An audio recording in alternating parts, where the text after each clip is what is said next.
Back, but I'm also looking to rebuild my offensive line. Now, maybe they take the left guard Smith and kick him out the left tackle and take Guyton from left tackle and move him to right tackle. Maybe you mix and match some pieces like that, but you got to get better defensively, Ocho. You do. You need better backers. You need another premium rusher outside, and I'm not so sure you don't need safety help or maybe even a corner because you lost Trayvon Diggs. I don't know the extent of Deron Bland's injury, but you got to get better defensively if you want to compete. You just do. Yeah. Because you look at Seattle, you look at the Rams, you look at the 49ers, you look at the Eagles, you look at the teams that bro. Yeah. You're behind them. Big time. You're behind them. You need multiple pieces. They need one piece, maybe two pieces. You need multiple. Yeah, but also you have to think how long it took those teams you just named. How long did it take them to get to that point where they only need one or two pieces?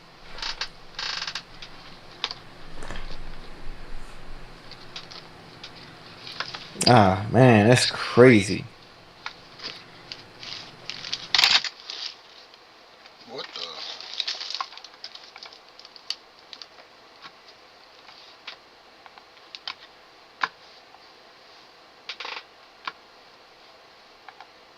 Why did it just start me over, bro?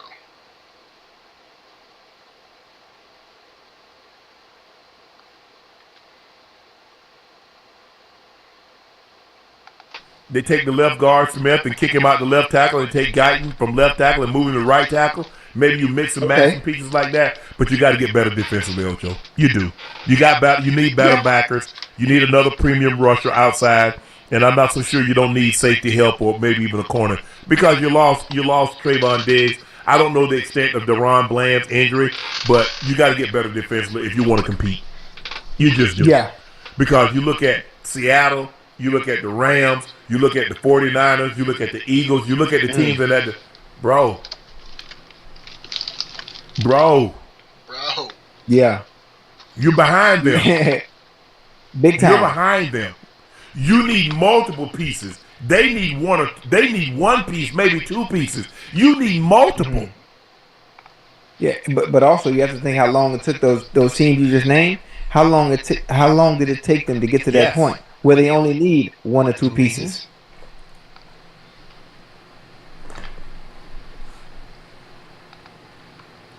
Ah, man, that's crazy. David Clowney had himself today. He did have 3 sacks today. They're definitely going to look to bring him back, but I'm not so sure other teams are not going to get involved now. How many sacks does Jadavian have? Like 8?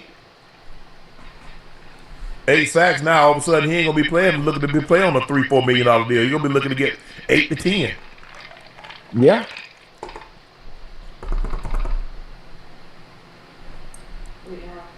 Eight and a half. Matthew Stafford threw 4 touchdown passes, Ocho. Rams beat the Cardinals 37-20 to secure the number 5 seed. To prepare for the playoffs, Rams dressed their starters for a fairly meaningless regular season finale and an opponent that hadn't won in 2 months. The Rams didn't even look ready for the modest test, let alone the postseason. When Sean McVay players found themselves trailing late in the third, Matthew Stafford said it was what we needed to happen. It kind of put our minds into it. Matthew Stafford passed Dan Marino for 7th on the NFL career touchdown list while finishing his season with an MVP caliber. He led the league in passing yards, 4,747. He led the league in passing touchdowns, 46. The second most in league history by a quarterback at least 37 years of age or older. Yeah. He's the MVP. If you go look at his sports book now, he's back leapfrogged Drake May. After last week's performance, he's leapfrogged Drake May after today. 46 and 8, 4,700 yards. Yeah. I'm just asking. I'm just Yes. asking. I'm just curious. He got how many touchdowns did Drake May throw for? 31, 32?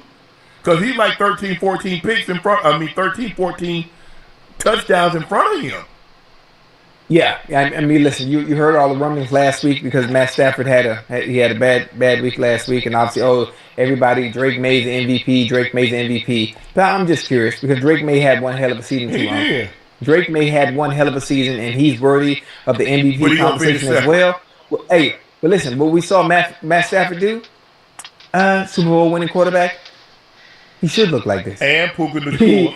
He should look like this with Puka and Devontae Adams. Devontae ain't no telling what he would have because Devontae a scoring machine. Oh yeah, Devontae he got had 14 TDs on 60 catches.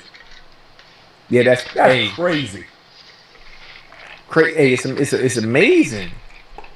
Amazing. Puka led the league in receptions. Look at the quarterbacks Devontae done had and went to. Stafford and Aaron Rodgers. Yeah, but he two gunslingers. He had 15, 16 touchdowns with Derek Carr. Remember his first year he had 1,500 yards and 15 touchdowns. If I'm not mistaken, 15 touchdowns with Derek Carr, his former college quarterback. Derek Carr is a gunslinger. A lot of people forget that. Puka Nacua led the league in receptions, Ocho. He finished the season with 179. He also went over 1,700 yards. But Jackson Smith and Jigba JSN led the league in receiving yardage with 1,793, if I'm not mistaken. I think Puka had 1,709.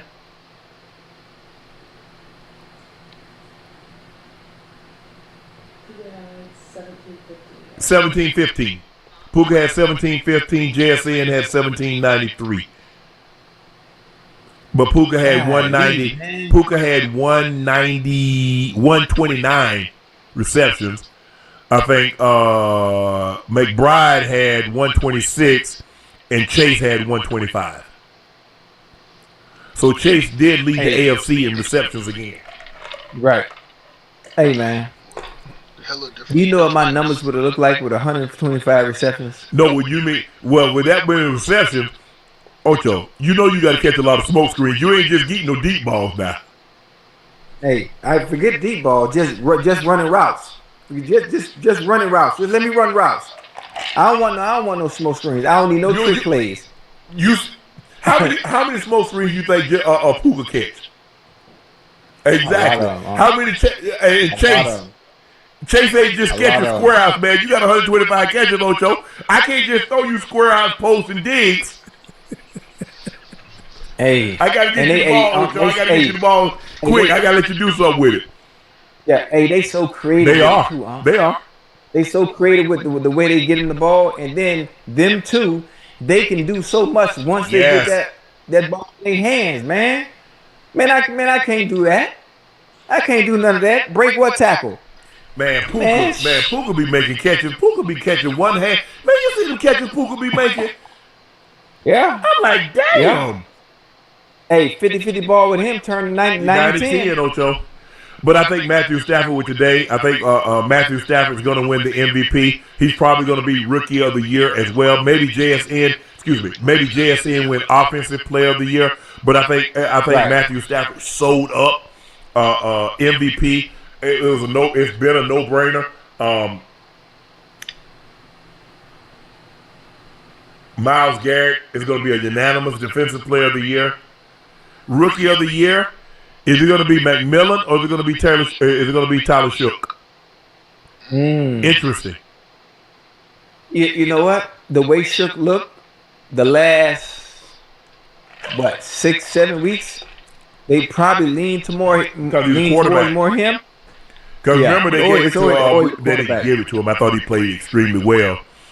Chase had 1,450 something yards, but you had Justin Herbert do what he did, threw for over 4,000, broke the passing yards record with yardage and touchdowns. So he got that. So they're probably leaning towards a quarterback. But hey, I think McMillan had a hell of a season. Went over 1,000 yards as a rookie.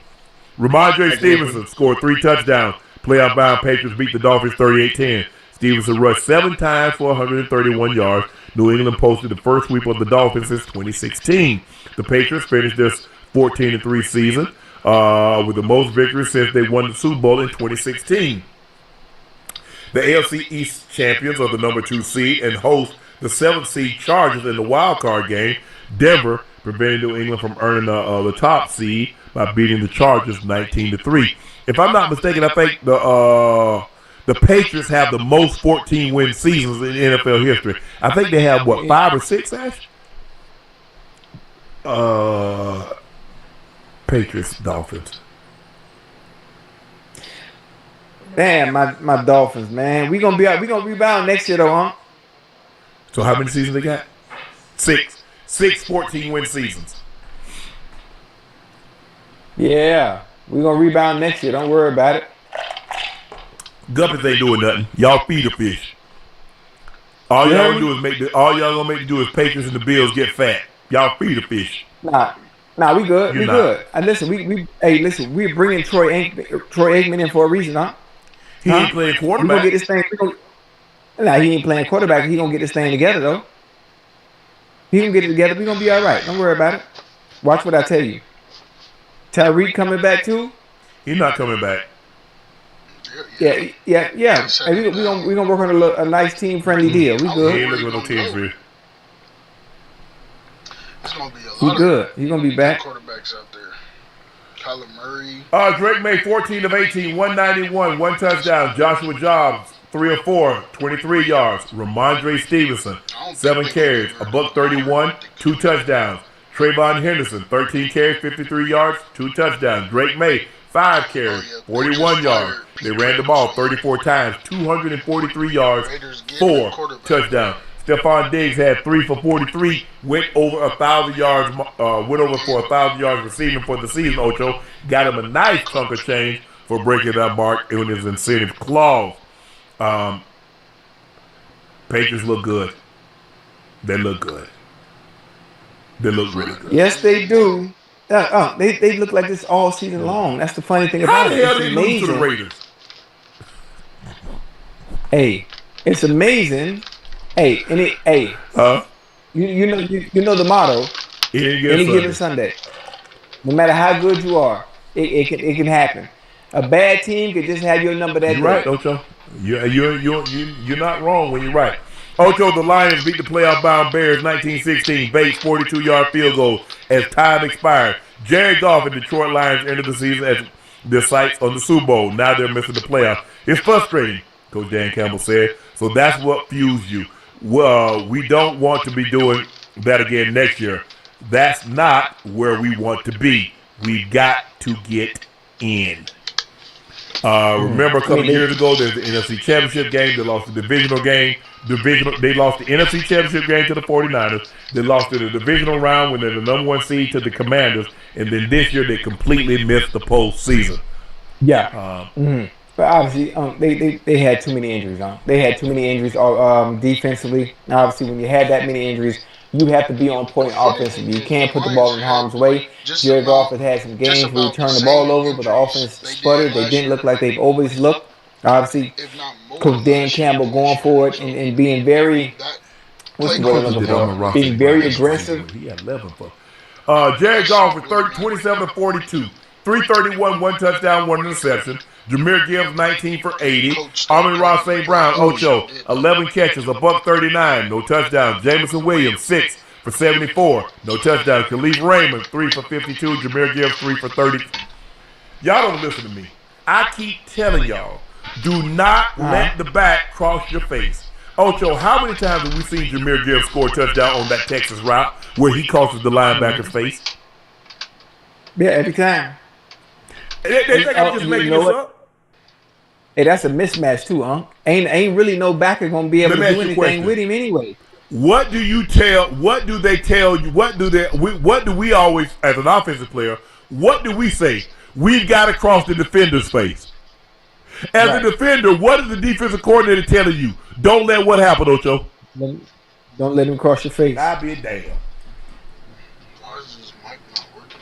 Son, sometimes I tell you, if brains were dynamite, you couldn't blow your nose. If brains were dynamite, you couldn't blow your nose. Jeez. Caleb Williams finished the regular season 20 of 33, 212, 2 touchdowns, 1 interception.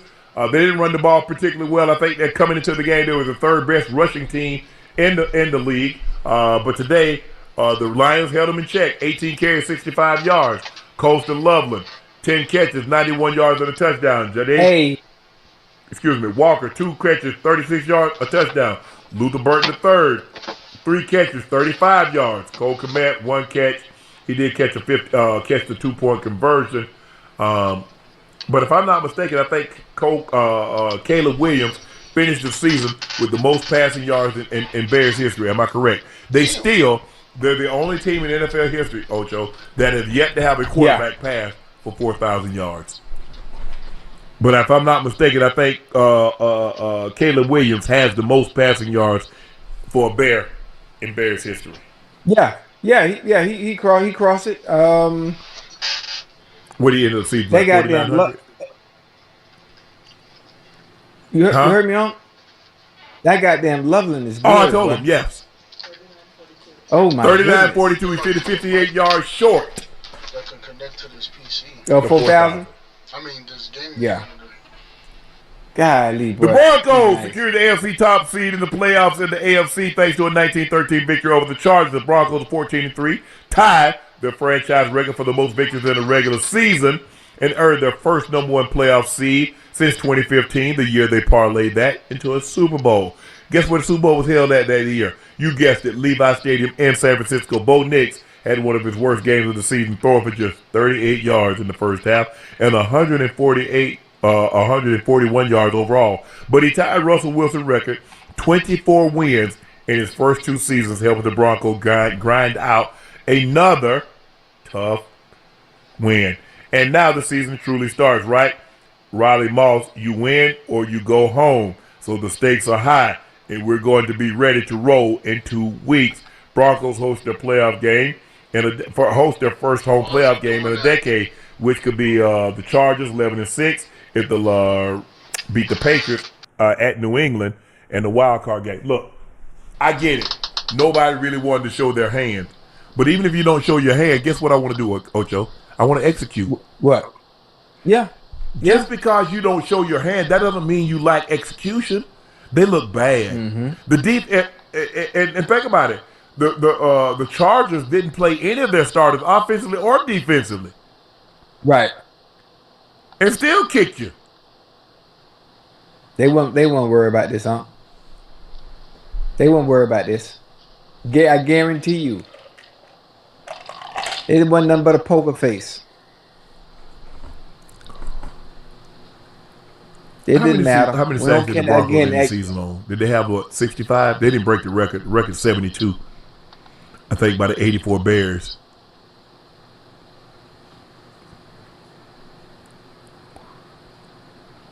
Had 4 sacks today. Nick Benito had 68. They're 4 short. Damn.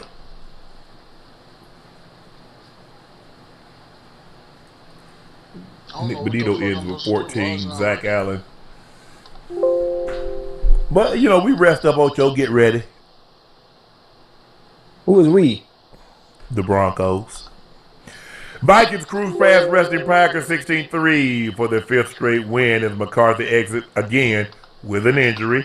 J.J. McCarthy had a productive first half before he was injured again. He missed 7 games and parts of 2 others, multiple injuries after knee surgery that wiped out his rookie season. McCarthy was 14 of 23, 182 yards, left early in the third quarter with soreness in his throwing hand. Backup Max Brosmer took it from there, helping Justin Jefferson reach the 100-yard mark for the first time in 12 games as the Vikings finished the season 9-8, and they coasted to the 5th consecutive victory. Jetta also started his career 6 straight 1,000-yard seasons. Only Randy Moss and Mike Evans have been able to do that. J.J. McCarthy, 14 of 23, 182. Max Bosmer, 7 of 8, 57 yards. They ran the ball 31 times for 137. Jetta, 8 catches, 103 yards. Jalen Naylor, 3 for 49. But they win. Green Bay rested everybody. They better come ready to play. You got to. And I think they will be ready to play. offensively. Yes. They got the Bears, I Ocho. can't- They got a very familiar opponent. Yeah. You know how those games go. Yep. Ocho, we got That's the gonna be final great. segment of the evening. It's time for our final segment. It's time for Q and A.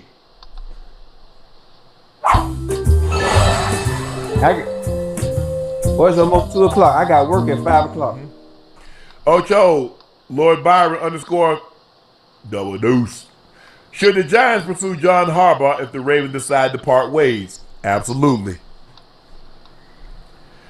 He's a very good coach, but I think his voice is a little stale in that locker room. Georgia Powerade. Justin Tucker would have never. Probably not. Justin Tucker, every big postseason field goal he's made. But, I mean, you can understand the situation given the circumstances and what was transpiring. You understand the Ravens moving on. Why do the Steelers get higher seed than the Texans? Makes no sense because they won the division. The division matters. Your team didn't win the division. That's how it works. I know they're trying to say, well, the team that wins the most games, but there should be value placed on winning the division. Mason, if they were to fire Harbaugh, it should have been when they lost to Tennessee those few years back. To be 1-5 to be potentially win your division isn't a fireable offense, in my opinion. But are you closer to winning a championship? I don't know if you noticed, but the Jags are getting better.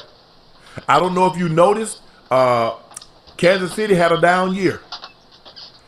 I don't know if you noticed, but the Patriots got a young quarterback in his second year, and they won 14 games. I don't know if you noticed they got a quarterback in Houston in his third year that's won 12 games. They got a quarterback in Denver in his second year that won 14 games. And Josh Allen is just the MVP, and guess what? So are you closer to getting to your ultimate destination, which is a championship, a Super Bowl? Yes or no?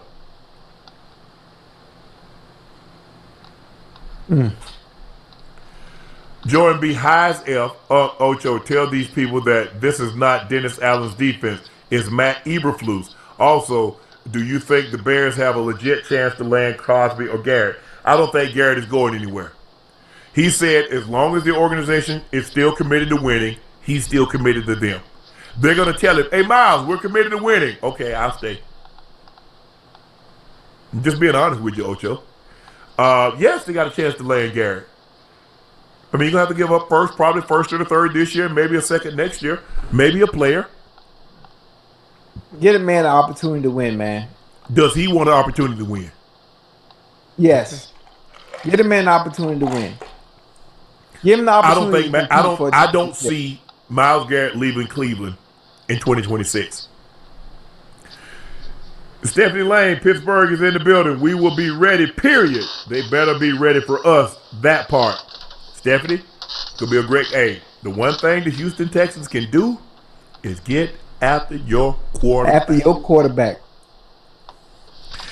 ADJ 543 Ocho. If you could build a super group of singers, dead or alive, I'd go David Ruffin, Marvin Gaye, MJ, Usher, Bobby DeBarge. For me, as far as just singing voices, give me Marvin Gaye, give me Sam Cooke, Luther Vandross, Teddy P, Usher, no, MJ. I'm not taking anybody. For me, I'm not taking anybody over Marvin Gaye. Hey, everybody you just named, Too old school. but don't give me MJ. Give me Peebo Bryson. You want Peebo? I don't know their songs like Give me What about Peebo Freddie Bryson. Jack? Listen, Freddie Jackson. Freddie You Jackson. are my lady. You are my lady. Everything I need and more. Need and more. So what if you know about took that? Marvin Gaye, if you took Sam Cooke, took Luther, MJ, Teddy P, Usher, I ain't gonna fight you. But I ain't taking Yeah. nobody over Marvin. That's just me. Marvin. Just Jewel 5. My dad was at the Bills 1973 Oprah, got an official card and coin.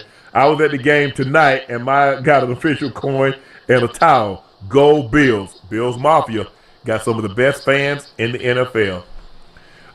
Air, I'm getting flamed. I know they won the division, but playoffs should be reserved for the winningest teams. Texans are better on both sides. That's why we play the games. We're going to find out. Yeah, we gonna find out. But guess what? We sure The we Steelers did. played 17 games. Y'all played 17 games. Y'all didn't win y'all division. They did. It's cyclical. Sometimes the division. Hey, look at the AFC. Look at the NFC West. They got a team that's 14-3, and they got two teams that's what 12-5. Mm-hmm. And two of their teams are going on the road. Playing an 8-9 team, a 12-5 team on the road to an 8-5 to an 8-9 team. It beats that way sometimes. Per Thunder, what's up, It's Prime, yeah, that one. Did Ocho pay his debt yet? No. I don't mind taking a trip to Cambodia. Like back in high school, I did take a trip to Cuba when Ocho was in debt to play someone. If you know, you know. Ocho, when we going to Cambodia? Well, that's a long flight, huh? That's all right.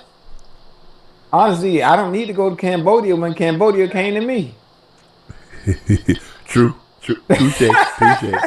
Mo. Steelers have scored 3 combined TDs in the first half since the first time we played the Ravens. Fire Arthur Smith. I got no chill. The ball said, I'm out. And we went nowhere near the uprights. Damn. He's a Ravens fan.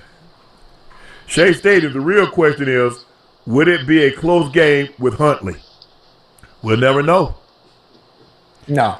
I think you call the game differently. I think maybe they lean even more. I think the thing is, Ocho, look, when you only get 43 plays, ain't a whole lot you can do. No. And listen, you got to make the plays that you do run. You got to make them count. You got to make them count.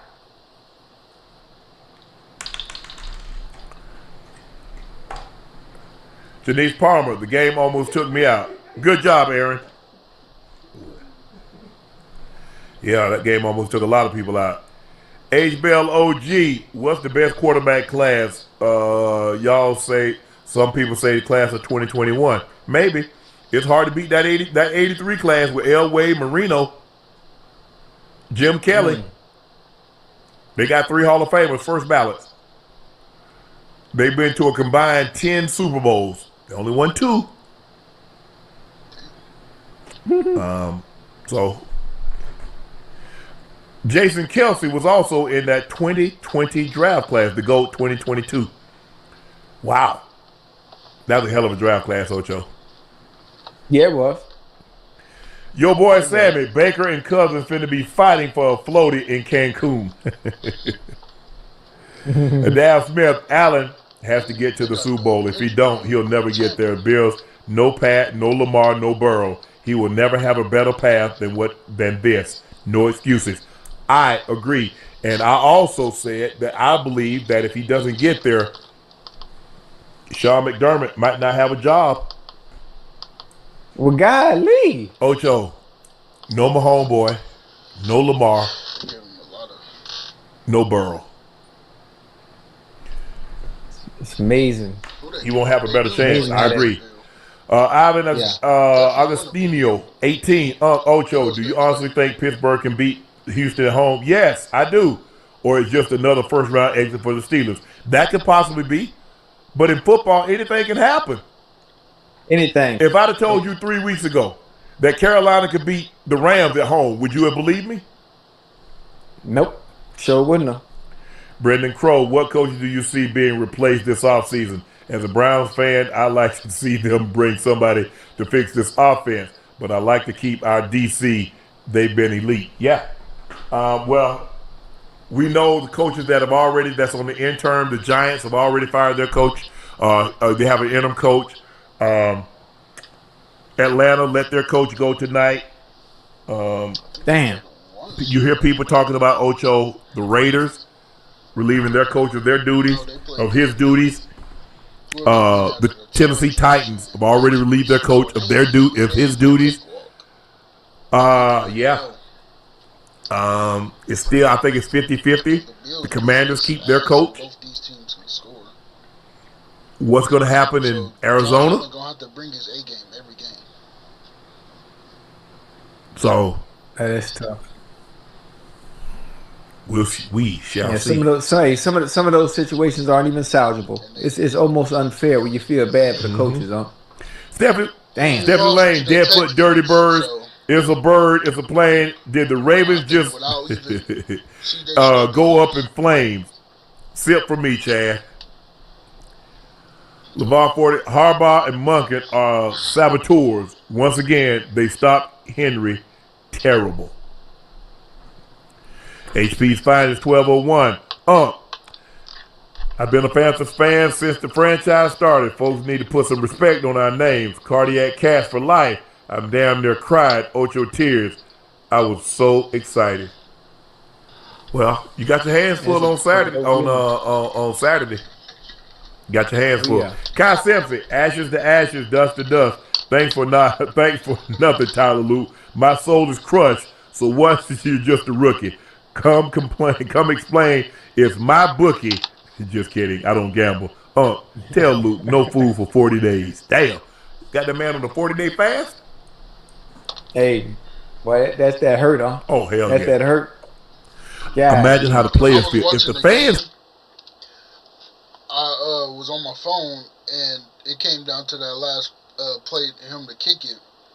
I got the freaking notification that from Bleacher Report that the Ravens lost, basically. And I was like, what? And then right when I looked up, he kicked the ball and he missed, bro.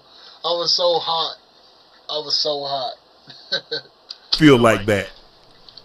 Imagine, yeah, how those people, those man. I can't. I can't even imagine. I ain't even been in this situation to really think about what it feels like not to be able to go, because I ain't been in this situation enough. Philly talk with PA. Need the noise for the Barkers collapse. Baker's collapse. Same as Hurst in 2023. Hurst was injured and his team was worse. No excuse for Baker in the worst division. Yeah, you're right. The Tampa Bay Buccaneers have no one to blame but themselves. That's another situation that bears watching. Let's see what happens with Todd Bowles. Kamar 011234 as Falcon fan, happy for the future with the talent. Hope retain Ubrick. We need a head coach like Ben Johnson with the Bears, like McCarthy, Kubiak, LaFleur. Raheem didn't improve this team. Offense sucked. Got to get consistent play at the quarterback. I like Clint Kubiak. He's done a great job. He's gonna get some looks. The offensive coordinator for the Seattle Seahawks, Ocho. He's gonna get some looks. David Williams, 4387. How and Ocho gonna have the best pod game show anywhere. Love what you fellas do. Oh yeah, they tried to keep us out, but we're gonna keep pounding. Panthers fans, where y'all at?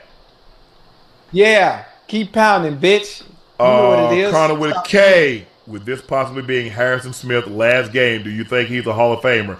First ballot. I do not. Safeties is really hard to get in. Think Darren Woodson is still trying to get in. He wasn't an Ed Reed. He wasn't a Troy Polamalu. Yeah. It's going to be tough. JB.216. Ocho, what's up? I saw you at Nick Merce chat, Ocho, on Twit today. Oh, yeah, you talking about Nick Merce. Look, when I'm streaming, Okay. I watch. How y'all know each other? Oh, Nick, I mean, just from gaming. Yeah, I carry Nick. I carry Nick in Call of Duty. That's how I know Nick. Tone the Virgo. Yeah, well, it's been real Ravens flock until next season. How to focus on basketball. Heat culture. Shea Stadium 2008. Brian Flores must be a hire for the Ravens. Bring back those teams that feasted on confusion and blitzing. Probably won't take being a DC though. No, that's a unilateral move. You only have three choices. Coach the Jets, coach the Cowboys, lose everything, and be homeless. Deal with Woody or deal with Jerry. I'll take Woody. Because Jerry ain't gonna I'm only gonna have the job entitled. Jerry ain't gonna let me make no decisions. I ain't trying to be homeless. I'm sorry. T.S. Car Wash Detail. What you like? 6'6"? Would you have loved to interview Kobe? Absolutely. I'm not 6'6", I'm 6'2". Name someone that's passed away you would love to interview. Ooh, Kobe. Sinatra. You know where I'm going. Sinatra. Kobe. Yeah. Mr. Mandela. Dr. King. Red Fox. Those are three off the top of my head. Oh, DT. Time is money. Entertainment 912. I definitely pronounced your name Sharpie as a kid. My favorite player, NFL Blitz. Appreciate you, bro. Your boy Sammy Ocho. I got a joke. What color is not heavier than blue? Light blue. LaShawn_Shore. What route detail fans don't notice that separates elite receivers? Release, stem, tempo, eyes. Number one is release. What? Release is everything. Without that, you just wasted time. Yeah. Then the other factors come into play. Release, tempo, changing speed, start, stop. Be more Kyle. Shannon, the Ravens need to trade up for Reuben Bain, 2026 first mid-round pick, and Marlon Humphrey to the Giants or Titans. It's time to take risk. I agree. Got to do something different. Yeah. Kyle Simpson, 3184. Lord, lay me down to sleep. The Ravens again lay in defeat, but I'm really praying for Tyler Luke. Keep him safe in those B-more streets. Shaking my head. Yeah. Kyber Sith, Ocho, did y'all see Jacksonville players give Trevor a diamond grill after the game? We did see that, and he put it in. Looked good on him. Sam Black, it's not over, Ocho. Your Patriots will hold it down for you in these playoffs. If we win the Super Bowl, can I get a signed 85 Ocho Pats jersey? Nah, he ain't signing those no more. Yeah, I don't even know where to find David Murray, Ravens lose to running backs and fifth round wideouts. Paula Smalls, Ocho, how far do you see Carolina Panthers going in the playoffs?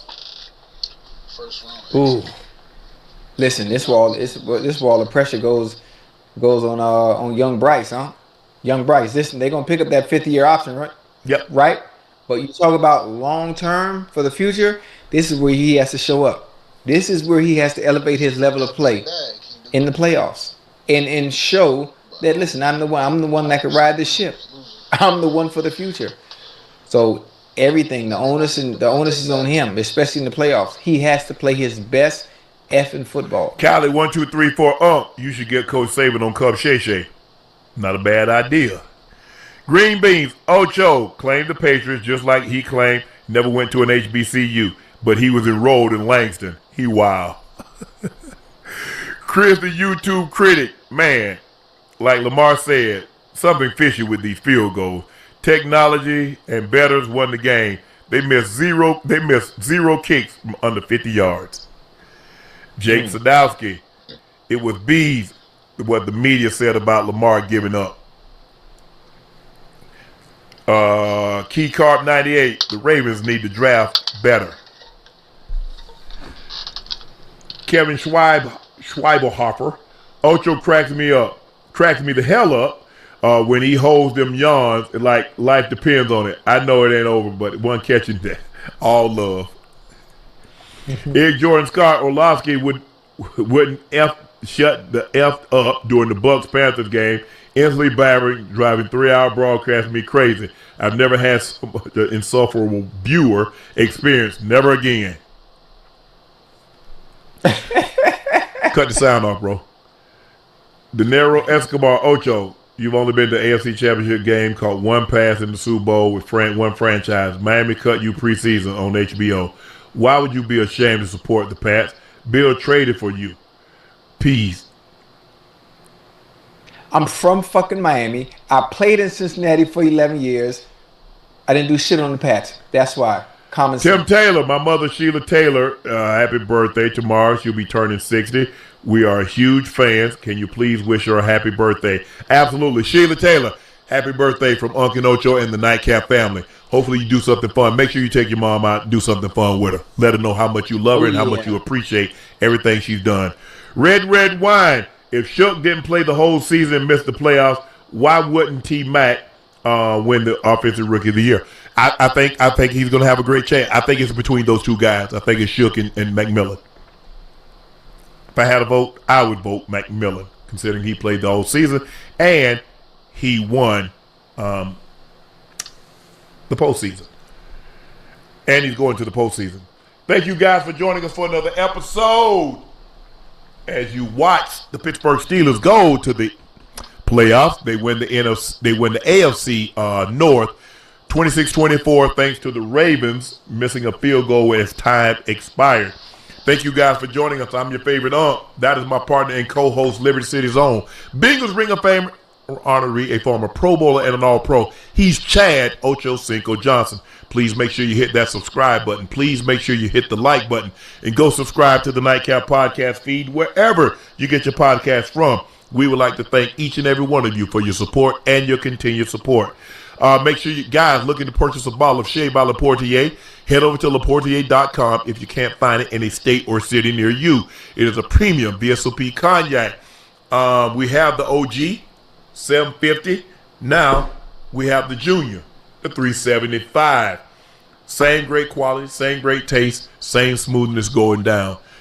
Try it, compare it against others, and you'll see what we know to be true. It's the best tasting premium VSOP cognac on the market. Please drink responsibly and be safe. Go follow my media company page on all of its platforms, Shay Media, and my clothing company, 84. That link is pinned in the chat. Again, the Steelers beat the Ravens 26-24 as Tyler Luke misses a 34-yard field goal as time expires.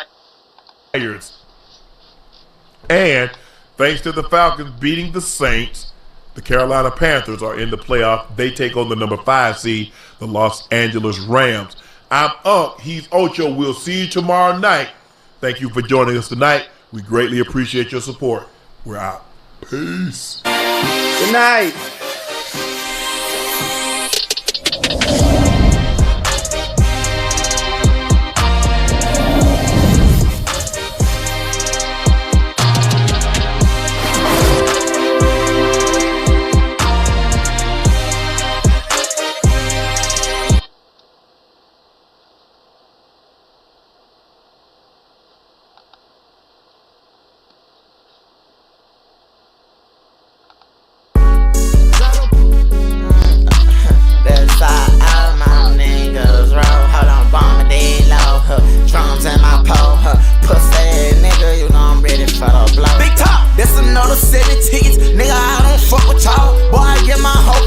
What the fuck you talking about? Nigga, I'm a gangster. I'm not finna do this shit with y'all. 50 in my glisten, in my pocket, I got a 50 ball. Bitch, I do my dance on a hoe, make her turn it down. How about blow my band on it, bro? I'ma cool them down. As long as you keep it value, my folk, I never let you down. She can play around with my sister, we gon' crowd that hoe. That's how we get down. Swerving the roads in my pocket, he wanna go copy the this bitch man spree. Rolling them on with a gin, I'm up in the Benz, it came with a brand's key. Poppin', pussy poppin' with her friends, pussy poppin', I pop that pussy, he gon' in, he gon' run straight to my guns and dope, money and hoes.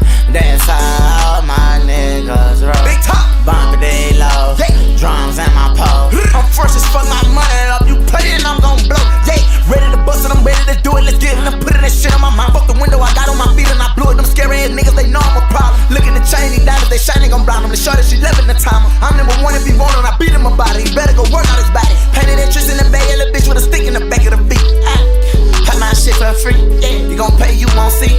I'm a soldier, I'm a uptown on my feet. Wow, I'ma jump out, shoot this bitch on feet, not from the street. Big times and dope, money and hoes. That's how all my niggas roll. Big top, bump it low, yeah. Drums and my pole. I'm fresh as fuck, my money up. You play and I'm gon' blow. How you feelin', top? I feel amazing, How you living, top? Like Tyson in the 90s, on your frame. How much your crib, top? 7 million on it and it's vacant, bro.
listen, the first day out by T Grizzly 1 day ago. What the hell? Y'all niggas is tweaking.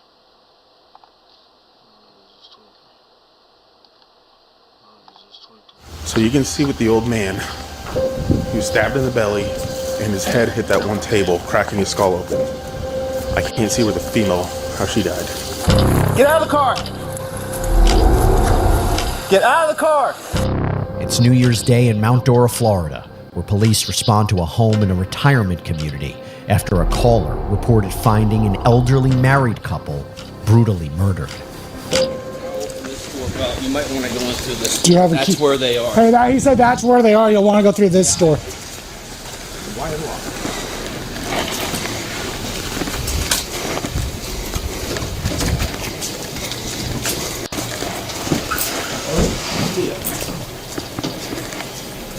Oh, sh. We're gonna make entry that back. Yeah. Go ahead.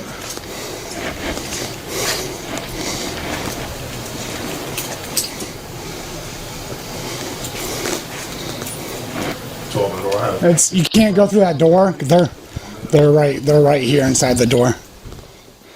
Officers and medics swarm the scene, where they find 80-year-old Sharon Getman in the entryway of the home, surrounded by a large pool of blood and having sustained severe head trauma. Steps away, her husband, 83-year-old Daryl Getman, was found with a butcher's knife stuck in his abdomen, along with, quote, severe head and facial trauma. Both were dead on arrival. So, I'm interested in knowing what the neighbors heard. What? They got neighbors. Yeah, they're going to want to interview everybody. I think this is just a 5. Oh, yeah. There's no 37 involved.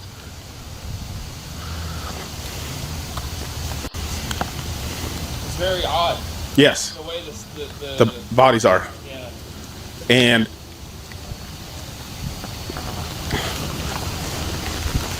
so I'm not screaming. So you can see with the old man, he was stabbed in the belly and his head hit that one table, cracking his skull open. I can't see where the female, how she died. I assume she has a bunch of cuts everywhere, but that knife is still in the guy's gut. Yeah, I saw that. And his head's cracked open from that desk. I say take it to that little oak tree. Yeah, and then I'm going to wrap it that way. I like it. Next, officers talk to a few neighbors and try to get a sense of what happened here. You probably don't need to pull the stretcher.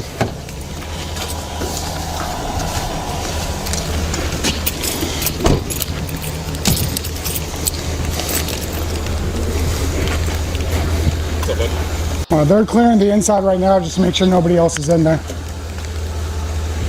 Do you have your ID on you, your driver's license, or just so you can? So what were you coming over for? This neighbor here Was concerned about him me and asked me to check out the garage door when I went in there. because the garage door was open. Yes. Okay. When I went to go in there. You don't have to take it out. 73 Mandor 6527 for complainant. Okay. Do you know what time you got here or roughly? Oh man, you can wait over there, please. I know. We'll get with you in a second, but please just wait over there, okay? I know. Just wait. Please wait over there, okay? She said she woke up at 6 o'clock this morning, looked out, saw that the garage door was open, and thought that was weird. She waited until 1 o'clock, 2 o'clock, and then she still said, okay, garage door's open, that's weird. She came over here just before she called, and I guess got in contact with them, and they came too. She came over here, nobody answered. She was going to try to put the garage door down and run out, but she couldn't figure out how to do it. So the garage door has been open like that since at least 6 o'clock this morning. Yeah, she can get started. Yeah, she is. I'm getting one for her, but whatever happened likely happened last night. The whole connection. Other residents said they grew concerned after noticing the couple's garage door had been left open for some time. That's when they said one of them walked over to close the garage and went inside, discovering the bodies. But one eagle-eyed officer notices something with this picture is not quite right. But the stop, I think usually is because you're driving something else. So is there a car? I bet you there's not. 73 Mount. Do they have any vehicles registered to them? See if they can check David.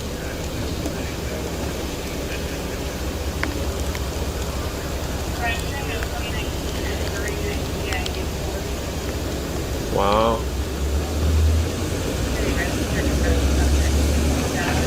So where's the car at? Where are their children? Yeah. 26. 10. Are you 26 on that? They have a Kia, a green Kia registered to them and tires. Just see if security can squeeze common area with my park and stuff. Do you have other security that are working right now? Get that 28. They got the 28 dispatch does. Okay, can you see if any of them can check the parking lot and make sure that there's not a green Kia? What was it, 2019? I can. Hey, I want to thank Upside for sponsoring this body grow here just on the actual you can pay as usual, but you could earn. Use our promo code BOD. That's promo. Investigators discovered the couple's green Kia Soul is missing from the garage, and a quick check of the surrounding area would prove it's anywhere but here. With the help of GPS on one of the victim's phones and license plate readers, police tracked down the car in Savannah, Georgia, nearly 300 miles away. All right, make this left. Come on the parking lot. Make a left. Come left hard, and then you see the big Dodge Ram in that back row? It's right to the right of it. You're going to come down, you'll make a right by the... You see it? Yeah, straight ahead. Get out here. Driver, exit the vehicle! Huh? In the car? Get out of the car! Mike doesn't work. Get out of the car. Get out of the car. All right, she's out. Hands on the roof. Hands on the roof. Keep your hands on the roof and don't move. Keep your hands on the roof and don't move. You good? Yeah. That's right. Keep your hands behind your back. We'll explain anything to you in a minute.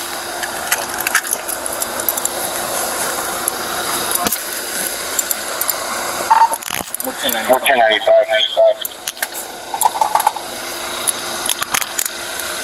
Put your hands together later. Copy. I need you to check the in-track station, make sure there wasn't a second occupant. Is anybody else with you here? You sure? No. Huh? No. You're not sure?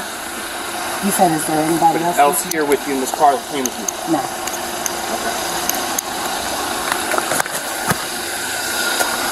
All right, do you have any weapons on you?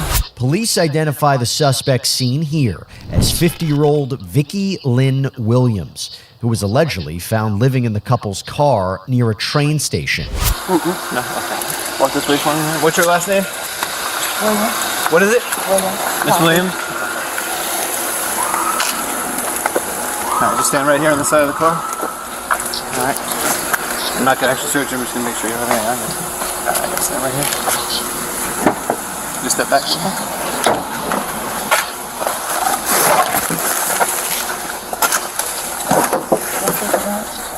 We'll let you know in 1 minute, okay? All right, just have a seat.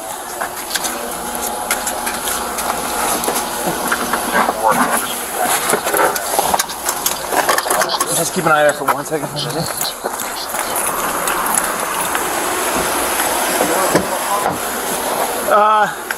Sure.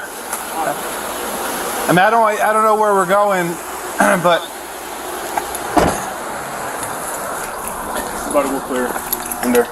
okay. You can go clear with him. I'll just thank you. Clear with who? You clear your car? O'Neal. About to go clear with him. Oh, okay. Vicki is escorted to an interrogation area where detectives have plenty of questions for her. So, can you tell me anything about the cars that you played?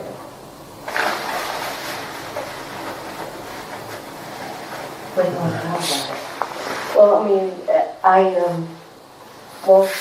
didn't know it was stolen. I mean, how was the only one on the planet that has received the stolen property? Right, yeah, and you're right. Yes, ma'am, I agree with that. I just didn't know that it was stolen. Vicky claims she was given the car by a friend and had no idea it was stolen. Now, this can actually happen. I got a car from an auto auction, and somehow the person obviously was in auto auction because they couldn't pay the bills on it. So they found me and took the car out of my neighborhood, and then they had to tow it back to me because it's not registered to that person no more. So that can happen. Definitely can happen. And then when they bring it back, they tried not to give it to me, even though my name was on the car. So the dude had to call his boss, even though my name was on the registration. So it kind of pissed me off, but in the end, they gave it back to me. But that can happen. But detectives aren't exactly buying her story. So, now we just want to talk about that car and where it came from. No problem. That's all we need to talk about is the car. Yeah, that's what it is. Oh, yeah, this is the other covers up the car. Okay? It's easy as that. Okay. Okay, I'm not here to, be nasty to you. I'm here to talk about that car, where that car came from. Here in Savannah, for all I know. Okay. So that's where you got that car, is in Savannah? Mm-hmm. Okay. A guy told me that he had a spare car for me to use because I've been walking and my feet had, got scaly at the bottom and I've been tired, and he said, well, you can sleep in the car. Okay. So have you been driving the car? Yeah. Okay. So, you didn't think it was a little strange that somebody gave you a car? Mm-mm. Okay.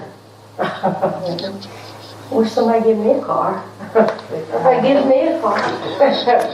Man, you're a lucky lady if somebody just handed you the keys to the car. That's good luck right there. I'm still paying for mine, and that's a 2013. But so this man, do you know him? I do know him, and he told me that not to give his information, but I'm gonna go ahead and do it. Vicky tries again to throw detectives off by offering up the name of the person she says gave her the car, before another detective arrives and continues questioning. What part of town were you in that night? Downtown. Downtown? Yeah. Okay, gotcha. Tell me what was going on downtown that night? You don't remember? Nothing. Was it just a quiet night downtown? Mm-hmm. Okay. It's Saturday. Yeah, I was downtown. On New Year's? Yeah, I was downtown on Saturday. There's a lot of people, a lot of fireworks. You sure you're downtown? I went downtown in the daytime, but I wasn't downtown at night. Well, where were you that night? Walking around. But not downtown. Oh, so you just said you were downtown a minute ago. I just didn't know. I was downtown to get coffee, but not in the morning. I mean, not at night, in the morning. Mm-hmm. But after that, I just was walking around. Vicky tells the detective she was in downtown Savannah on New Year's Eve, the same time frame the elderly couple was killed in Florida, when she says, quote, nothing was going on in the bustling city. Next, the detective reveals where the vehicle came from and brings photos that allegedly show the suspect in the area of the crime, when Vicky appears to go on the defensive. So, just to, I guess, clarify some more stuff with the car with you. The reason Florida's here is because the car itself was taken during an incident from a crime scene. To give you a little better understanding. I thought it was stolen, so that's the only thing that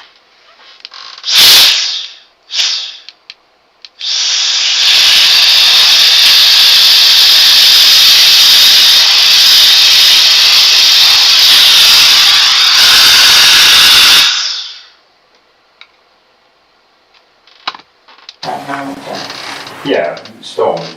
So, the kind of shoes, I'm sorry, just to back up 1 second, the kind of shoes you said were in the photo, are those the same Puma shoes that you had? I seen 2 pairs, sneakers and Pumas. And the Pumas that I have was given to me because all my clothes were stolen. I only had 1 pair of clothes. Oh, that one didn't have the sneakers on. That one right there? Yeah. Okay. You recognize any of the jewelry? Anything like that? Rings on the finger, earrings, things like that? You know, from there? I mean, I came with this. I mean, this is my stuff.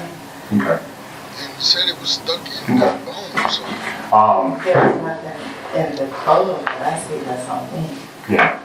But those look like the same brand of shoes as yours, I guess, is what I'm saying. That's what you mentioned earlier. Obviously, they make several pairs. Yeah, I got them trying to set them off. But there wasn't anything. And they look like those? They're pink slides. I don't know what kind of slides those are. Oh, those are white. The ones you had on were white this morning. Yes. But they, I guess, like you said, they kind of look like the same brand. Okay. But that's not me. But that's what you're asking. So yeah, the car was taken during an incident from a crime scene. So like, I did talk to, and he didn't mention anything about that. no. Okay. Unless it's her friend. So you talked about what the car? He gave me the car. He didn't mention that it was stolen, so that's why I took it. Okay. He would have told me all this, it wouldn't have been in my possession. Despite photo evidence, Vicky continues her denials, but detectives continue digging in. Florida, You said that the car was brought up from Florida, so which way would it have wanted to get up here? It would have to get through South Carolina to come to Georgia. No, it came from Florida. It was on from Florida to Georgia. I don't know what route them people took or what was on their mind unless you're a psychic. Oh no, I wish, but I'm not. No, that's what we're trying to figure out.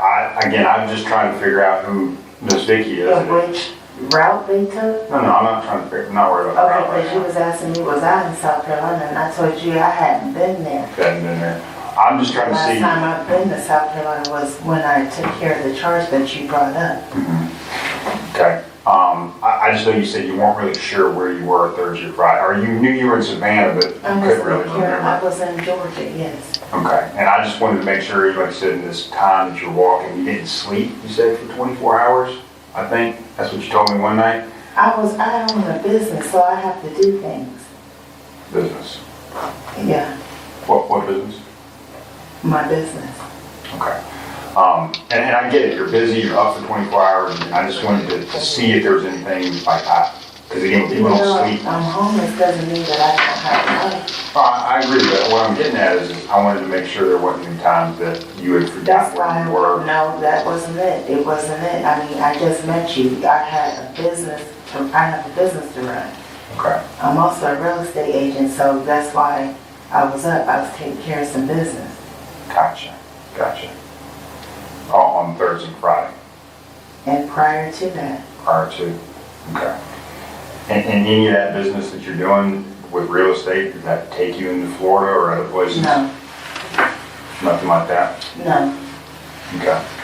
I'm going to be honest with you. I mean, this picture looks like you. Yeah, they see all that people look alike. Not at all. I've been in the city. I'm just saying. Listen, I've been in the city a long time, and you see all kinds of different people, and I don't think a lot of people look alike. But, that's nice. But what I'm getting at is this picture looks like you, especially you don't have the wig on, and like I said, I'm working through different things, right? Like I told you, I was going to look at different cameras from different hotels and all kind of different stuff.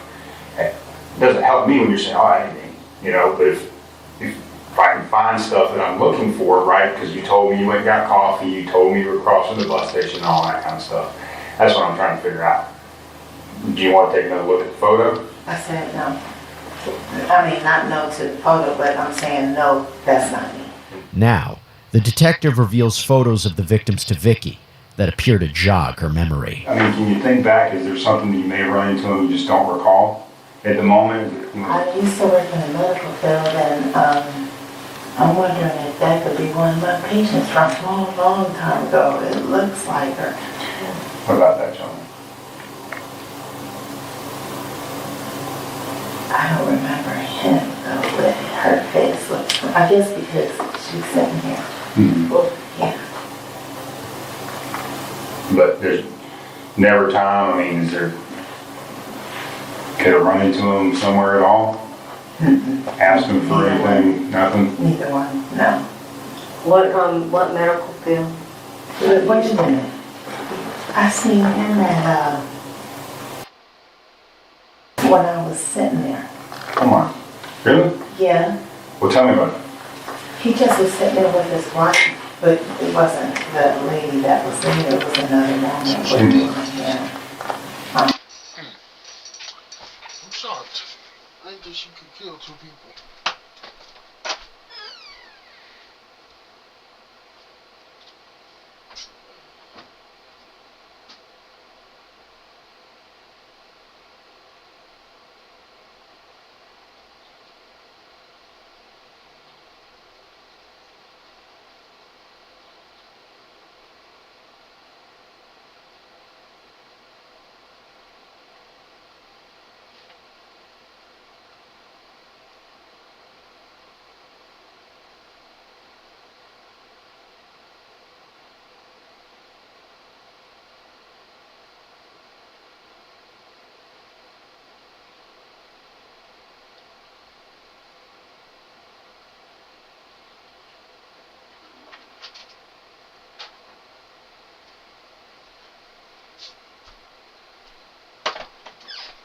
I say about D-Lo.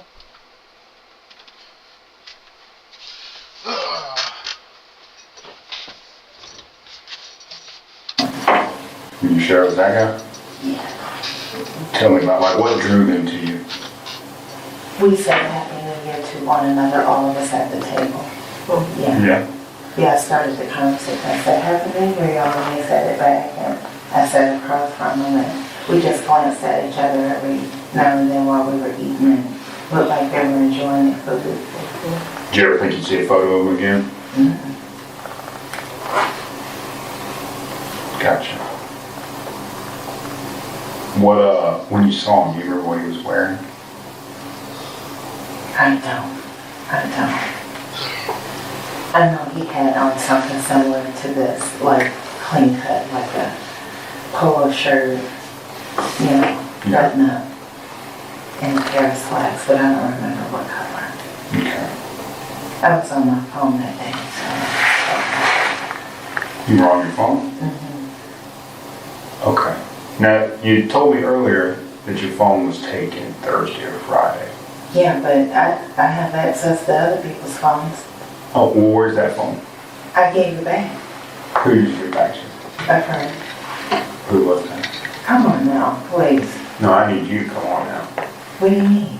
Because you just kind of jumping around with me. Like, listen, like I've never seen this guy before. No, that's the point. Yeah, we're not talking about this that. Story. We're talking the point of the story is I've never seen this guy until I don't even know if this is the same guy. Yeah. People look familiar. That could be the same woman that you showed. Yeah. Well, you were talking about the phone, and that's what I was trying to figure out, because you said you're on the phone. I didn't talk to this man. Next, the detective decides it's time to be frank with Vicky. So the thing about photos, and again, we're trying to figure this out with honesty, right? And this is the time to be honest, okay? And Sardi's ready to listen to you about you finally being honest, and that's what we're looking for, okay? I'm telling you, that's what we're looking for. This is you in the photo. You know it. I know it. God knows. Okay. If you say that, it is. Well, right? I say something different. No. Well, hear me out, okay? The people that I showed you, those pictures of, they're dead. I think that's why you recognize that photo and think come up. And this is the thing. You know, why would I see him at turn around and see him in Florida and I wasn't even there? The thing is, you were. Well, I'm sorry, sir, if you're still tagging and pulling on this. You don't. The answer is no, I'm sorry, and I'm not going to say anything else. You're talking to yourself at this point. Okay, I mean, just, if you don't have to explain to me, help her understand why there's a photo of you. You don't have to tell me, I'll bow out, but you gotta help her understand. I mean, you're right there. Help her understand what? Oh, why you're in this photo. Why you're in this surveillance photo. I don't know why somebody put that picture there and said that that's me, but that's not me.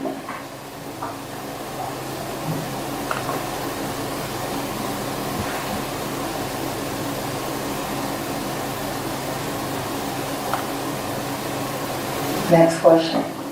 Vicky tells the detective to move on before this exchange becomes a little heated. You said this is the retirement community. Is that a part of the, is she a part of the community? What was she doing there then? Oh, we don't know.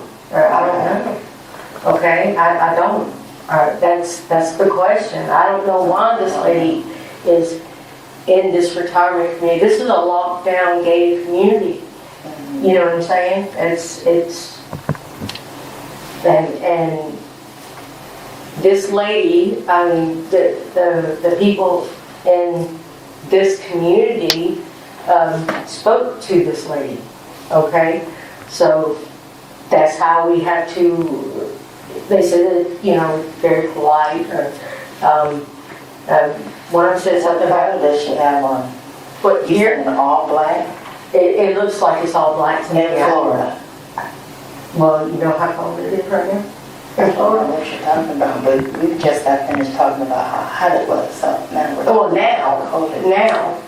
But this person has on, I don't know what time frame we're talking about. Okay. We didn't go over that. But you're saying in Florida, this person has on all black. Mm-hmm. It's hot in Florida all year round.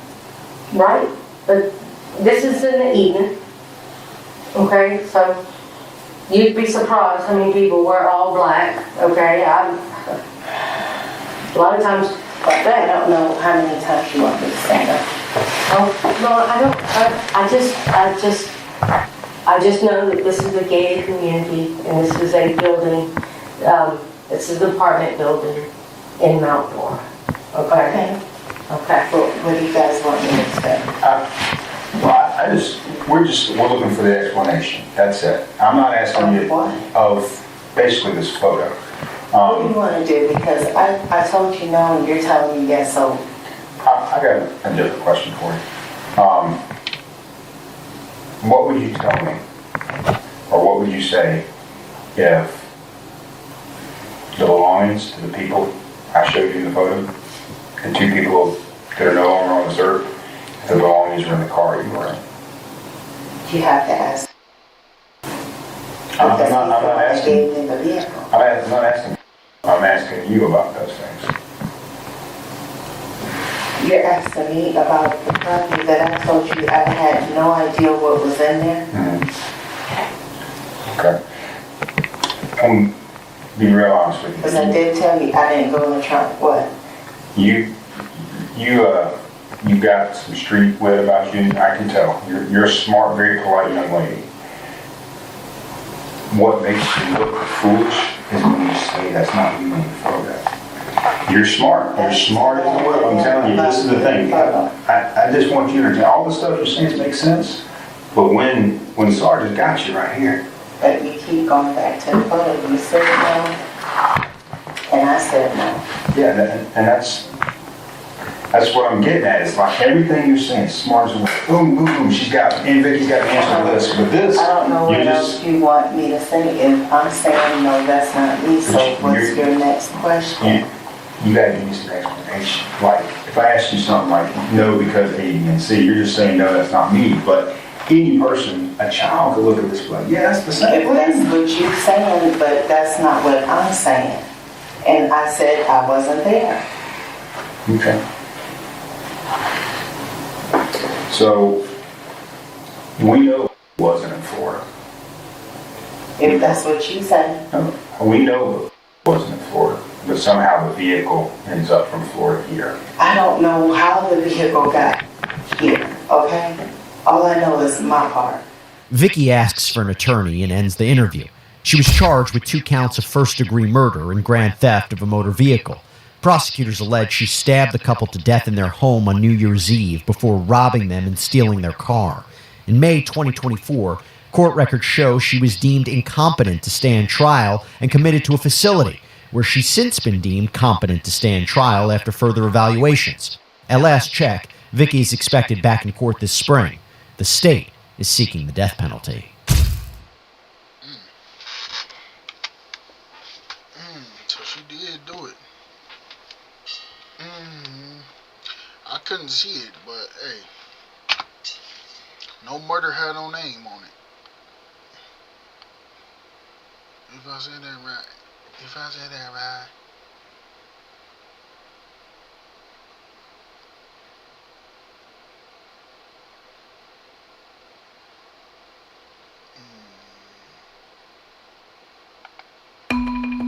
On July 22nd, 2022, an argument between roommates breaks out inside the rental home of 65-year-old Terry Jo Williams.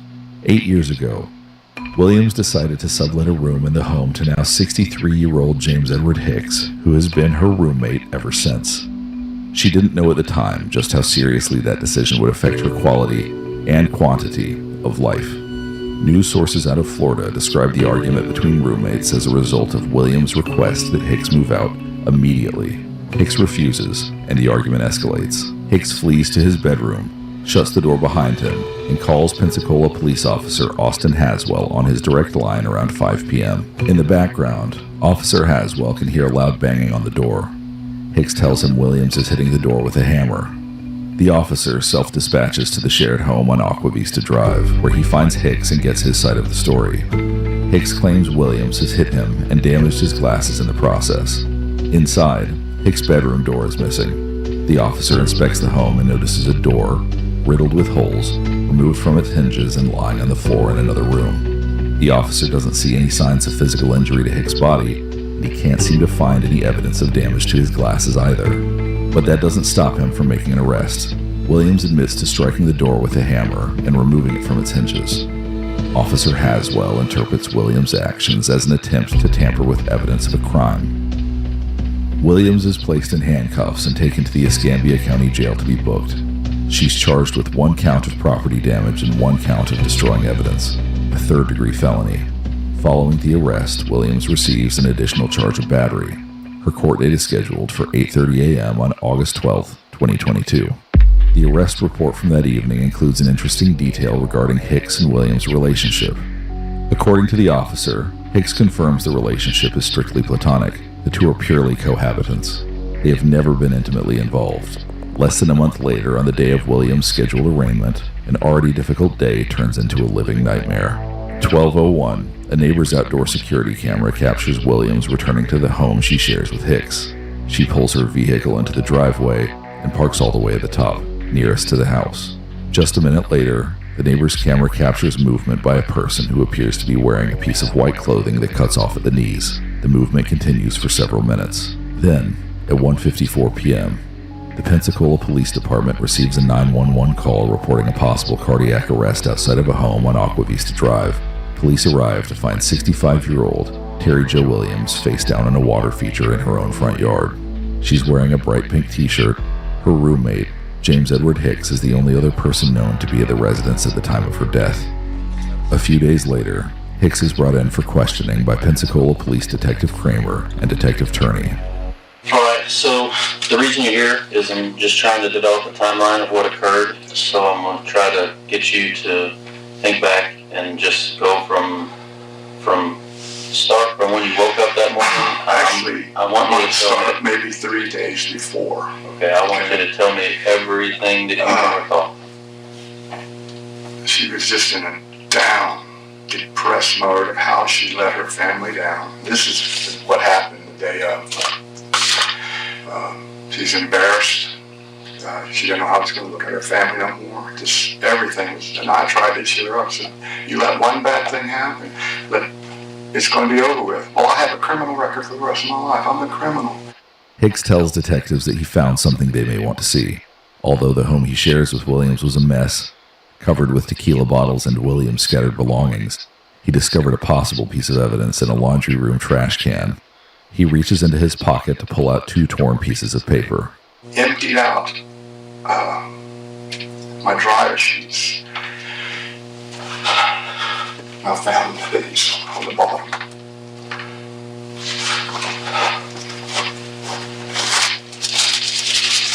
This one was wadded up on top, and this one was on the bottom. Okay. What am I looking at? It looks like a note. Okay. When was this?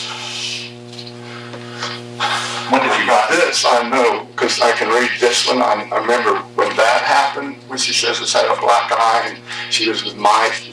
That was her boyfriend at the time. That happened before I moved in. She had a bike wreck and ended up getting a big black eye. And you moved in when? I'm sorry? When did you move in? About 6-7 years ago. Okay. Yeah. So this has been a while back. That's the one I didn't know. I know that was a long time ago. Okay. Did you show this to the officers that day? No, I just found it last night. Oh, okay. Clean up. Gotcha. I thought we were going back 3 days. 3 days. Yeah, that's what I was trying to figure out. I'm just leading up, because she was drinking every night. I was trying to tell her everything's going to be all right every night until the night before. And she didn't really say a whole lot. She was just so worried about going to court and just going to court. And then that morning, we got up. I made a cup of coffee. I made her some coffee. She didn't drink any. I hugged her. Told her I loved her. Everything was going to be okay. 10 o'clock, went back in my room. Going to take a nap for a couple hours. Woke up at 12:30. Went to the kitchen, grabbed a Gatorade. Went back to my bedroom. Going to take a shower, go get me some lunch. I just didn't even know she was there because, she wasn't in her room. The cats wasn't around or anything like that. Normally, she's her cat mama. Looked out. I just cracked the door at 1 o'clock before I went into my shower. And you can see, there's just a crack there where you can see if her car is parked or not in the blinds. I saw her car parked there. I thought, maybe she went to dinner with her brother or her sister or her dad. Went in, took my shower, got all clothed, came back out, locked my door. Turned around and saw her face down in the pond. So I ran immediately, pulled her out, put her to the side, and performed CPR. So while I was doing that, there was a guy across the street. I didn't know what to do. I just, help. Back in July, Hicks told Officer Haswell that his relationship with Williams was completely void of intimacy. They weren't romantic partners, they were roommates. Detectives Kramer and Turney think it's strange that Hicks says he kissed his roommate in a non-intimate way. Even more bizarre is the statement that on the day Williams died, he hugged her goodbye and told her, "I love you," before she left for an arraignment pertaining to charges he had pressed against her. She was my best friend for a long time. A long time. It's hard to live at that home right now with, her cats. It's at night, those cats are just walking around. Why? Had she communicated with you or you communicated with her during the day? That day? That day. Oh, I texted her. You can see that. I said, "How's everything going? Are you okay? Give me a text." That's on my phone. That's the last text I sent to her. When about was that? About the time I went to bed, about 10:30, I guess. So at 10:30. What did she say back? Nothing. She didn't. There's nothing to text back. I never got nothing done. Even when I got up at 12:31, I looked to see if there was still nothing.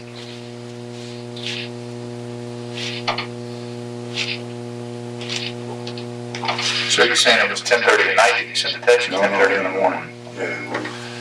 I try to text her at least, make sure everything's okay once a day, because, she just had a lot of stuff going on. The main thing she could never get over with, and even her family knows that, is she had a 2-year-old son that they were out partying with her ex-husband. It happened in Georgia. And she let him have the boy, and they went on a canoe trip. And he ended up drowning, and they didn't find him for a long time. And anytime she ever drank, that was almost the first thing she ever brought up, was Jason. That was tough for her. Gotcha.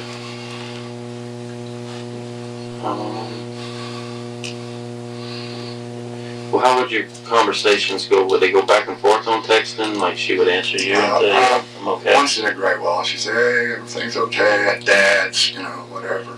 Headed to Dad's, something like that. But her responses were short. Oh yeah, you'll see when you look at the phone. How was y'all's relationship? I thought we had a good relationship, but she had a drinking problem. You know, I had nowhere. She understood that. I had nowhere to go. You know, I put up with a lot of her crap, and she knew that.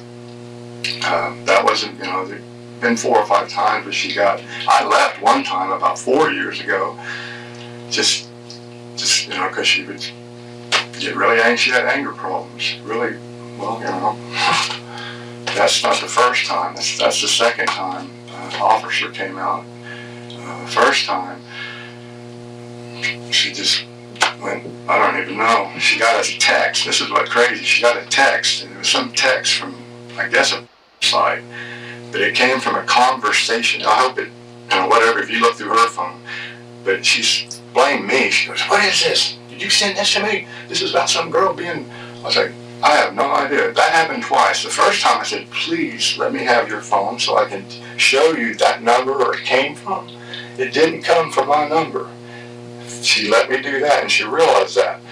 Well, before the door incident, the day before, she got another one of those crazy texts. Did the officer tell you why he had to arrest her? Did the officer tell you why he had to arrest her for the door?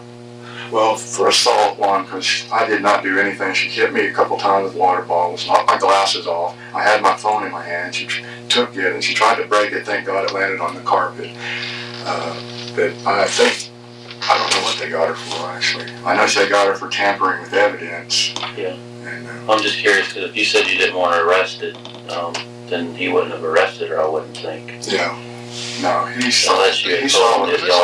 There was anger there, man. Total, hardcore anger there. So he knew. Gotcha.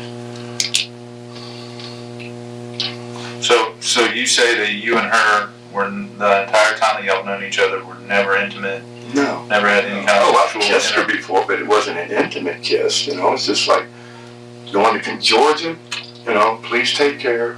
And I loved her, you know. I can't say, you know, despite how she treated me, I lived there so long that sometimes you feel sorry for a person. You try to make them right, you know. She had a big time drinking problem and had other stuff going on. But y'all never had sexual intercourse or anything like that? No. I mean, we don't care if you did, but I was under the assumption y'all were like a friends with benefits long term. No. Just, you know. Just best friends. Detectives want to learn more about what happened when Hicks allegedly found his best friend face down in a water feature in their front yard. When you walked outside, exactly where she was, because when we got there, obviously... Can I draw a picture and show you this? You want to the other officers, I'm sure they got that. Okay, this is that little pond area. Yes, sir. Her legs are like this. And her arm, and her purse was in there, and her keys were in there. Here's my door. I ran. Gotcha. How was her face when you ran up to her? Where was her face at? Oh, God. Was it face down? Was it sideways? It was face down? Completely face down? The water, she was just only, the water got like that. You know, just...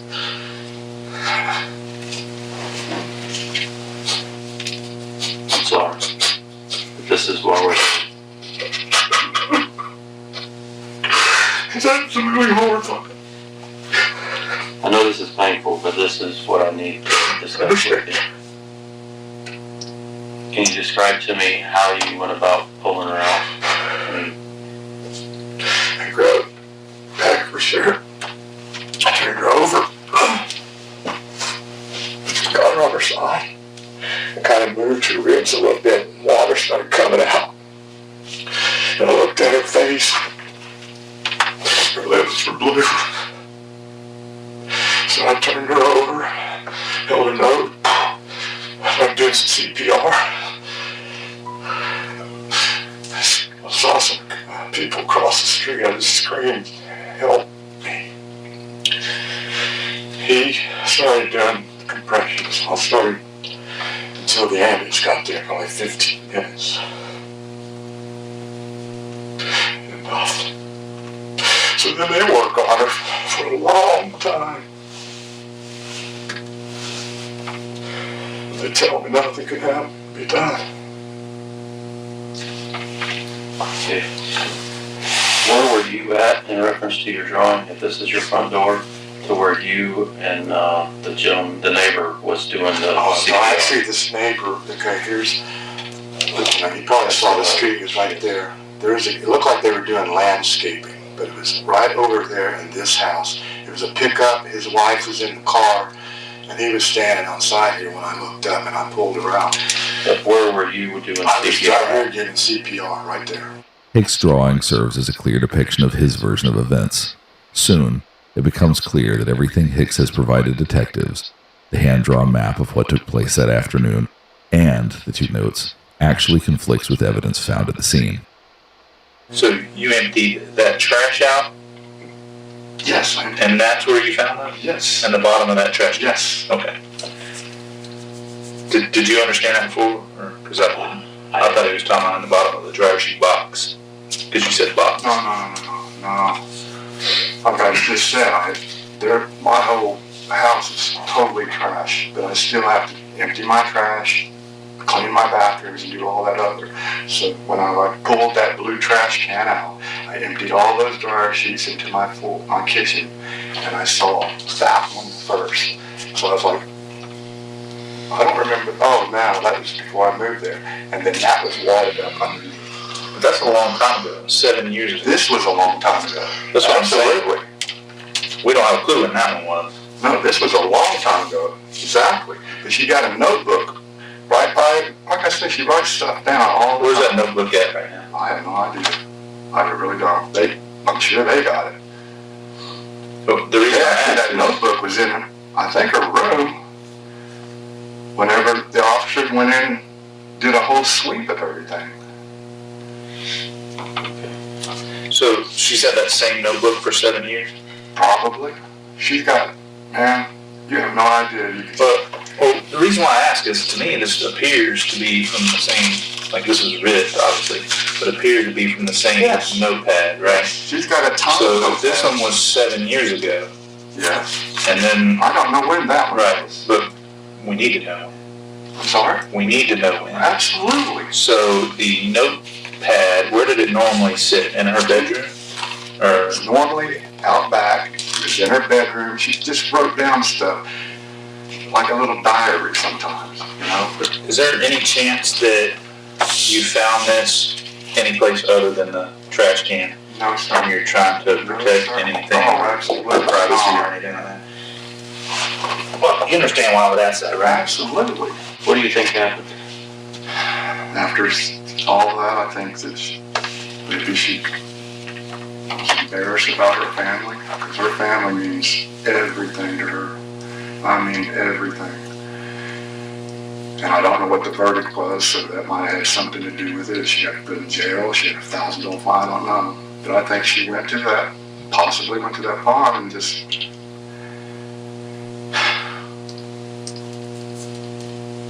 did something stupid. Like what?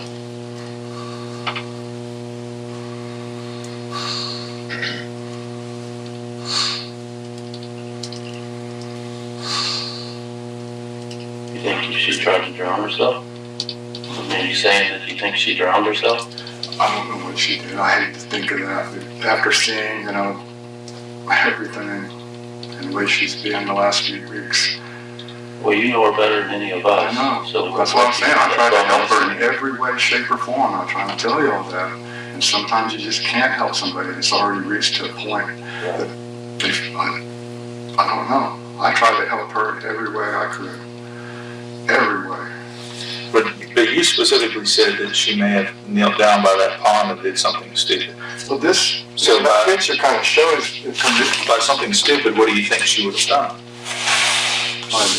That's what I hope that she didn't commit. Is what I think. How? That's what we're asking. I guess laying in the. I don't know. I guess laying in the pond. But I mean, you realize how hard it would be for somebody to drown themselves, especially in that little thing. So, what's the toxicology? Did she have anything in her?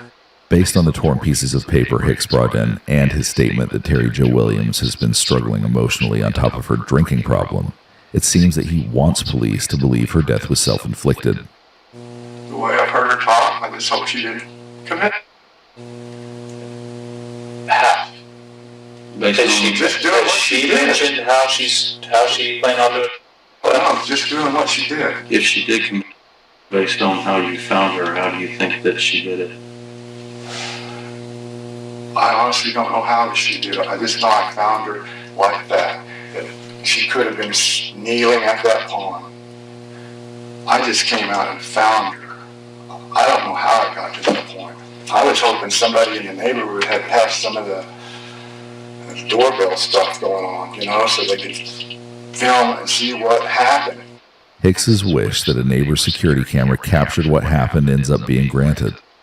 The footage of someone in white clothing moving around the yard helps police piece together what they think occurred on Aqua Vista Drive that afternoon, and it doesn't look good for James Edward Hicks. Man, this is my worst nightmare. I don't get it either. All I did was find her. I don't understand. I'm trying to, I know over years. We don't understand either, but you understand when we're asking these questions. Absolutely. I'm just making sure, because I want to know. She was alive, went to court that morning. She's dead, yes. And you're the only person that we know of that has put hands on her until your neighbor got there with you, between them. I was trying to save her, man. Well, I would never do that. No, I'm not trying to indicate that I believe that you did anything to her. I'm just saying you're the only person that we know that have touched her since court and her being dead. You see what I'm saying? So we're just trying to figure out exactly what happened. So the medical examiner wants this so that they can help determine the cause of death. Okay, so what we're trying to do is get you to break down as best you can how she was, where she was, position of her body, so that she can look at what she sees and listen to what you say and get it all aligned together. Once the data from Hicks's phone is downloaded and the medical examiner's determination is in, detectives bring him back for a second interview. By now, detectives have also spoken with Williams' siblings and adult children. According to them, Hicks was in love with Williams. In Pensacola, detectives know too well the fine line that exists between love and murder. She was never my lover. Well, Terry was a very private girl, but they all really believe that y'all are a couple. Why would they think that? I have no idea, because we never were. Maybe unless Terry might have said something like she dreamed up, but we never. Even the sons, they really thought that y'all were a couple. They really did. You gotta be kidding me. No. I'm just they trying never to curious were around. They don't even know how that disconnect got between. I never was a couple with you. Ever. Never ever. Describe to me what you mean by you really loved her. I loved her as a person, because when she was kind and nice, when she wasn't drinking and getting belligerent, she was a good person. She helped people. She loved kids. But alcohol took over her life. That's just the bottom line.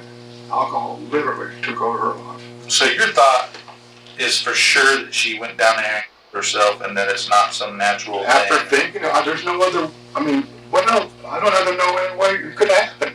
I have no other way it could have happened. I think she went down there, took her some pills or whatever she took, and... So you think the way she did it was taking some pills? Possibly. And then what? And just sat there and fell in the pool, or fell in the pond. Has she ever hung out by that pond before? That was the landlord's baby, so she took care of that pond. The landlord wanted, actually, that pond should be full, because the landlord always wanted to fill up with water, But my question is, does she go out there and hang out by it? I've never seen pray next to her. it? Just put water in and to take care of the water lilies and the yard. I've never seen her just sit there and, Well, why would that be a certain spot where she'd go kneel next to? I have no idea. So have you ever seen her, take pills in excess when she was drinking? I've never seen her take pills. I've seen her, the pill bottles. She don't take pills in front of me. She takes her medicine. All I've seen her do is drink big time in front of me. I've never, didn't sit around while watching her take pills. You've seen all the, well, you didn't. Hopefully they were in that gray trash bag back there. But all those pill bottles that they took out of there, I mean a ton of them. And besides what you all have, I don't know what she was taking. I don't know what she was prescribed to. I know she had anxiety medicine. She had 3 or 4 of them, The pill theory is a new one, or at least one Hicks failed to mention in his last interview. Between conversations with Hicks, detectives have also spoken to the neighbor who helped with CPR. His statement contradicts the story Hicks previously told detectives. When y'all were doing CPR, you talked to him. Do you remember what you told him? No. I don't even know.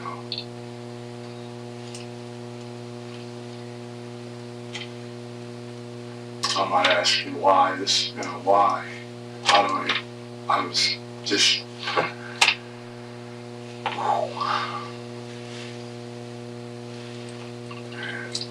Alright, the reason I asked that is because he said that you went inside to take a shower and she was going to get cigarettes. That's what he said you told him. That was his recollection. Not how it... No. And you didn't know what happened to her. You just came outside and there she was. What happened is what I told you originally. Okay. I don't know what he's talking about with cigarettes. I have no idea, because that did not happen, and that statement should not even happen. I can't... What statement shouldn't happen? That's cigarettes. I didn't say nothing about cigarettes. I came out, looked at the car, turned back around, and that's what happened. And as you can see, as heavy as that statue was, trying to scoot it over to get out of the way, it fell over and broke into 2 pieces. Gotcha. So when did you try to scoot that over? As soon as I saw her.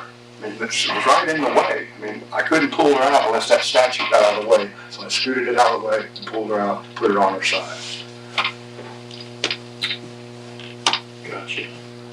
The next question is, yesterday, you brought me a note. This note. Yes, sir. I don't know when that was written. I have no idea. I do know when, the other one was. Because I just know I wasn't there. I have no idea when that was written. Okay. Let's go over the note again. Where did you locate this note? In that blue trash can right by the dryer. I was going to go in and tell everybody I know yours. Well, I appreciate you bringing it to us, because, it's information we needed to read. Blue trash can by dryer. Right. Ed, listen to me. I need you to be very honest with me, okay? I understand that you feel that she committed, all right?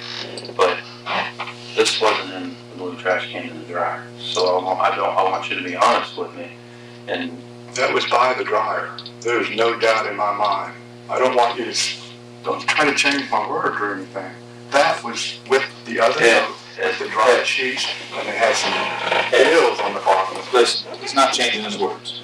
He's not changing your words. He's describing to you this note. You're not being truthful with us about how you located this note. No, I am positive. And we need to know why. I think he's about to show you pictures of why we're saying what we're saying. This was the crime scene photo, the day it happened? Yeah. They went inside and they found that. And the rest of it I found in the trash. So whether this is the note. This is the exact same note. Identical note. Yes. Down to the little M. Yes. All I can say is I found that. I don't know anything else about it. I found that note and this note.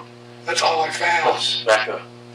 I just need to know where you found it, because at this point, after she had passed away, it was in her bedroom, still in the binder. Exactly. How did it get? I don't know. The crime scene photo Detective Kramer shares with Hicks shows the note before it was ripped. It's still in Williams' notebook, fully intact, and dated years before her death. Williams was already deceased when investigators took the photo, so someone else must have ripped the note and removed it. Detectives wonder if Hicks is trying to frame the note as a goodbye from Williams. Do you recall the context that you gave us this note? What's that? Do you recall the context that you gave us this note? We were discussing how she died, and you pulled this out. And you said she committed. You got your wallet out. You laid this and another piece of paper I out. found those, man. Right. I found them. I don't know how all of that happened. Pull that back up, please. We know you found it, and it's okay that you found it. We just... You're saying I'm not being honest with you. Because it's not possible Read that... the bottom. Read the part that is ripped off of it.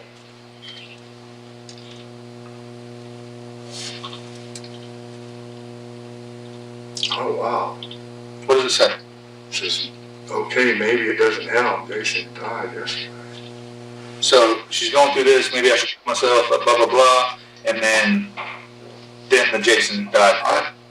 All I can tell you, man, is I found. But you understand what I'm saying? I understand completely. But all I can tell you is. So you removed the part. So you included the part where I'm gonna kill myself, and then you removed the part where it says, "Oh, never mind." I did not touch nothing.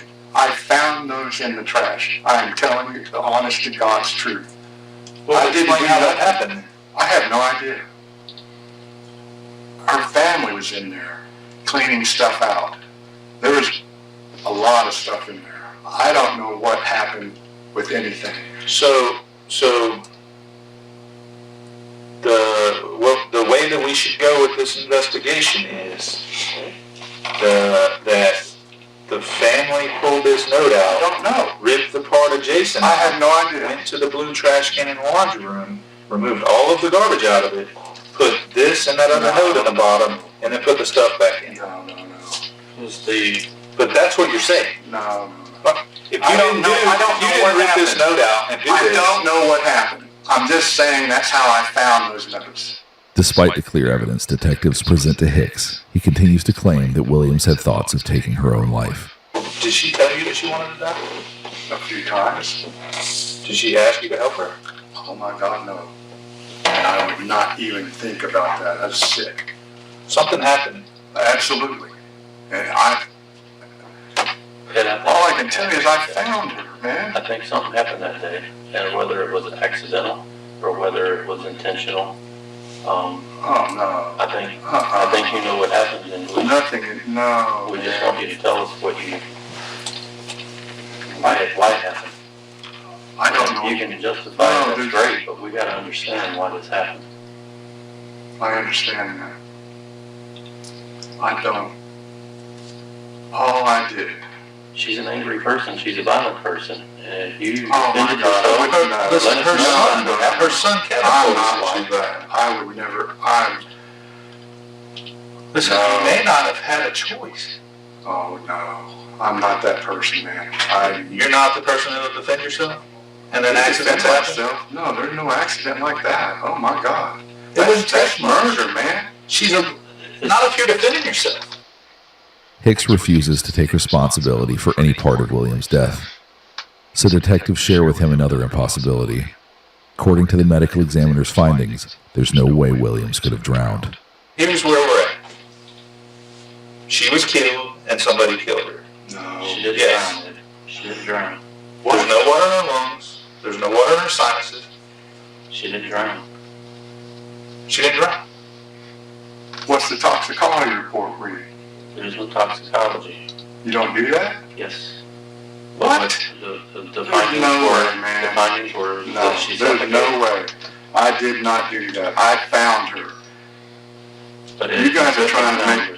We're not trying to make anything. We're putting together evidence. We've laid the evidence that we had out. Absolutely. And I'm telling you, we're going to find either your fingerprints or DNA on that vehicle. We're going to. We're going to find your DNA probably on that pill bottle. You see what I'm saying? Yes. Do whatever you got to do. What I want to know is the explanation. But that's something Hicks isn't willing to share, so Detective Turney comes forth with one more piece of evidence. He tells Hicks that his wish came true. A neighbor's camera did capture part of what happened that afternoon on Aqua Vista Drive. Because we can see on the video, right, through the yard, we can see a confrontation. Oh, you cannot. Show me. We can show a confrontation. Please show me. You'll have your time to see it.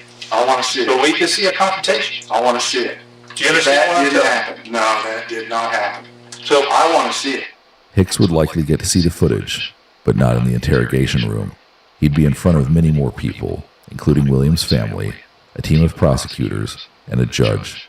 Hicks was arrested after the autopsy report listed Williams' cause of death as homicidal violence. The report showed not only that Williams did not die from drowning, but that she was killed by asphyxiation.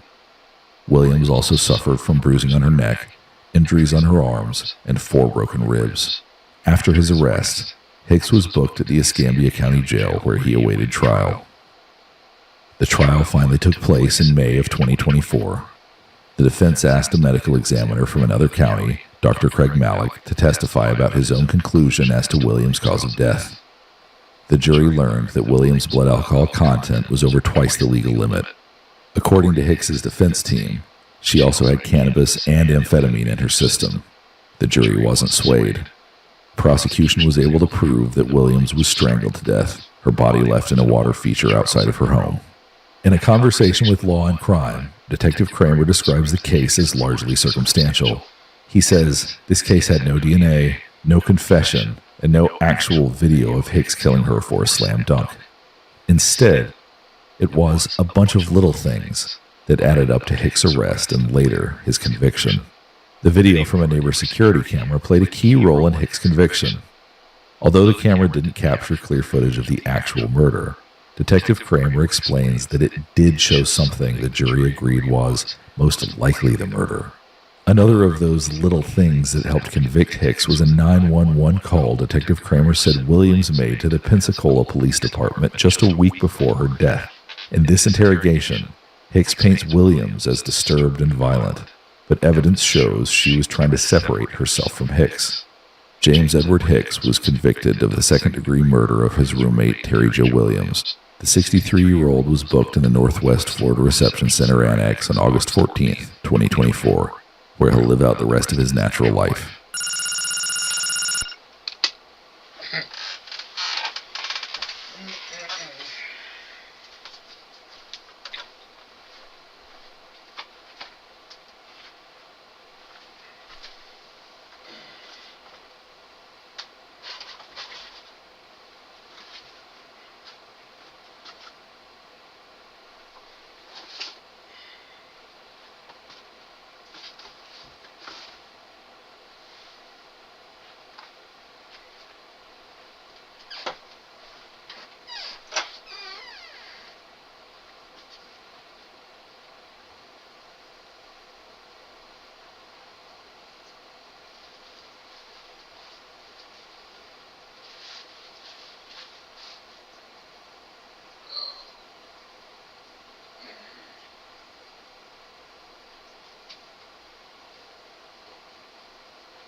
Chat Zizzy. What we about to watch now?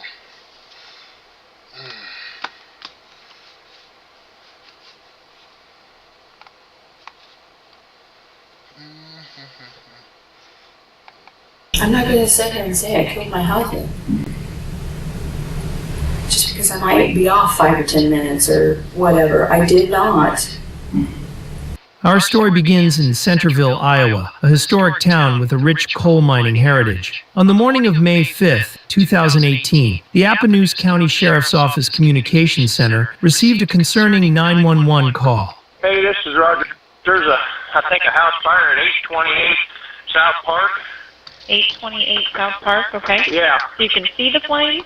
There's smoke coming out of an open window and nobody's home. Okay, the hold of the fire department? 828 South Park, right? 828 South Park, yep. Smoke coming out of the window. All right, I'll let them know. Okay. All right, thank you. Bye. Bye. Neighbors attempted to help by calling out for anyone who was inside the burning residence. They received no response. Here's the body cam footage of the first responding officer.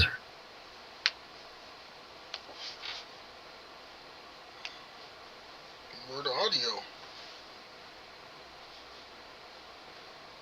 Okay.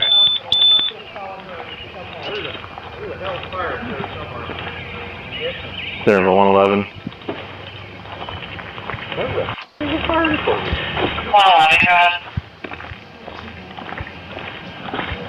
Let the fire department know that there is a lot of smoke coming out of the east side of the house.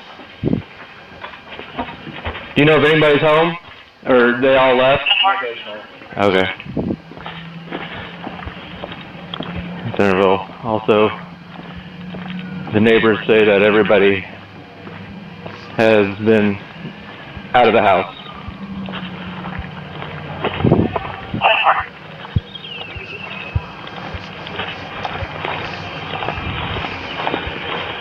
Shortly after, Centerville Fire Rescue arrived on scene. The fire rescue chief, Vern Milburn, had his helmet cam on throughout the incident. When they opened the front door, a dog ran out of the residence, and there was heavy black smoke from floor to ceiling.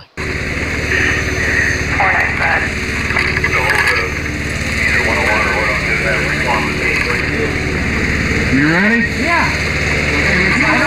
I don't think that hose, yeah, what we're going to do is follow the hose and we're going to run into him.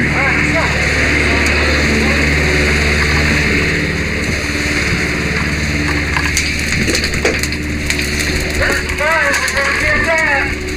The bonus. There's somebody get a line, get a line. Hold back. The firefighters worked their way down the hallway and toward the active flames. The fire was primarily in the master bedroom.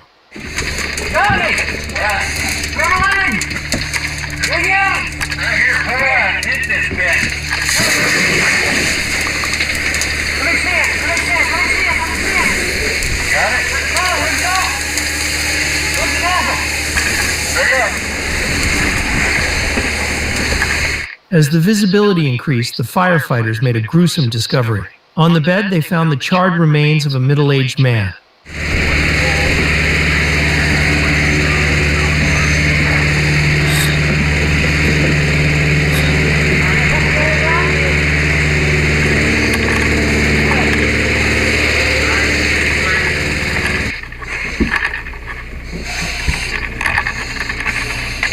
Okay, we got one.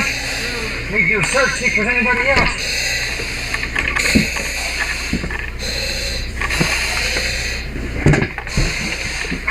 See if we're gonna.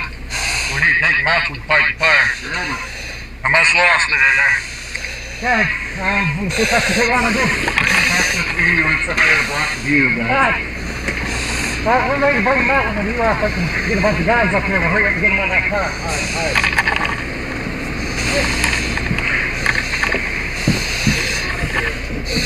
Let's get them out here so we can fight the fire. Yeah, we're gonna get that. Okay.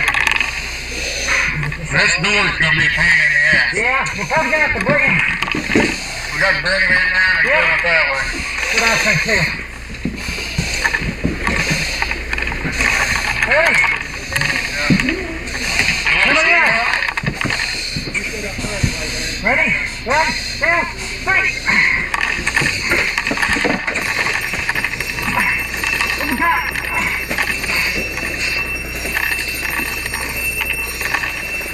Fire Chief Milburn is familiar with the owners of the residence. It was the home of Tim and Barbara Pazza and their 2 children, Owen and Kate. The firefighters recognized the deceased man as 50-year-old Tim Pazza. We'll check the room real quick, maybe hit it, and then go do a search of the whole house. Okay. And then I'll have your backup crew if you need help. Alright. Okay, bathroom's clear. Yeah, bathroom's clear. Right here. Here's it. Okay, closet's clear. Alright. This bedroom's clear. Alright, I'm going down.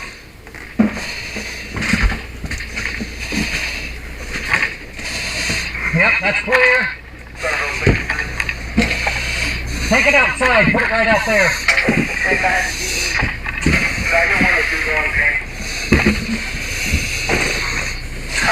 Buddy, okay. This is clear. Let's open a window back here. I'm gonna check up here.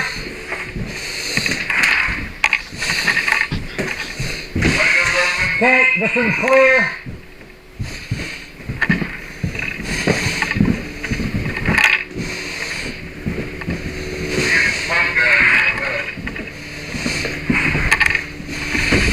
That room clear? Clear? Yeah, go ahead. Okay. First floor's cleared. We're going to the basement. Basement's clear. Yep. I think we're good, Donnie. There you are. They just said there's 2 kids. Are they accounted for? Well, they wasn't here. I've done a complete search of both rooms. I'm going to go do it again. But one of the girls, supposedly somebody told me was on a bus to a meet or something somewhere. There's 2 kids, and she was just wanting to make sure that they were accounted for. Well, yeah, it'd be Owen and his sister, Katie. But I think Katie, they said was gone to a meet somewhere. I don't know about Owen. The Centerville police chief, Tom Demery, was made aware of the situation. He was shocked to learn of Tim's passing. The 2 had known each other since high school. Timothy Dale Pazza was born and raised in Centerville. He attended Centerville High School, where he made lifelong friends. Family friend Sonia Carson said Tim was an all-around good guy. Chief Demery said that Tim and their friends would set up their instruments in his parents' garage. He said Tim played the guitar as well as anybody he'd ever heard. Rich Parker, Tim's friend, said music was his outlet, and that Tim was the lead guitarist in a fabulous country band. At one of the band's shows in 1999, Tim met 25-year-old local Barbara Glasscock. Sonia said that Barbara grew up in Centerville and that she worked as a nurse. She described Barbara as funny and witty. After a few months of dating, Tim and Barbara were engaged and then got married. Not long after, they started a family. Rich said that Tim was a very present father. He attended every event, and anytime they spoke, he bragged about his kids and what they were doing. Tim worked as a customer service representative for Alliant Energy, a local utility provider. Barbara worked as a nurse in the surgical unit at Mercy One Medical Center. A decade after they wed, the couple purchased and remodeled a home. From outward appearances, Tim and Barbara seemed to have a great life. Back at the Pazza residence, firefighters moved Tim's body into the ambulance. Inside the bedroom, Fire Chief Milburn noticed a candle on the floor. The smoke alarm inside the bedroom was also on the floor, and its battery was out of the compartment. Fire Chief Milburn said that the alarm was not melted or burned like in a typical fire. On the opposite side of the house, they located another smoke alarm between the 2 kids' bedrooms. The battery compartment was open, rendering the device inactive. Neighbors finally got in contact with Barbara, informing her of the house fire. She rushed to the scene. When she arrived, Officer Moore advised her of Tim's death. He said that Barbara didn't seem to have any emotion. Law enforcement and Barbara's friends believed she was in shock and overwhelmed. The police asked Barbara about when she left the house that morning and whether she knew why the smoke detectors had been disarmed. She told them that she left the house around 7 a.m. She had been baking the night before, and something had burned, setting off the smoke alarms. Barbara said Tim took the batteries out of the smoke detectors until the smoke cleared. Officer Moore told Barbara that Tim was in the ambulance and that he had been burned severely. She was insistent on spending some time with him. Officer Moore provided her a couple of minutes to spend alone with Tim.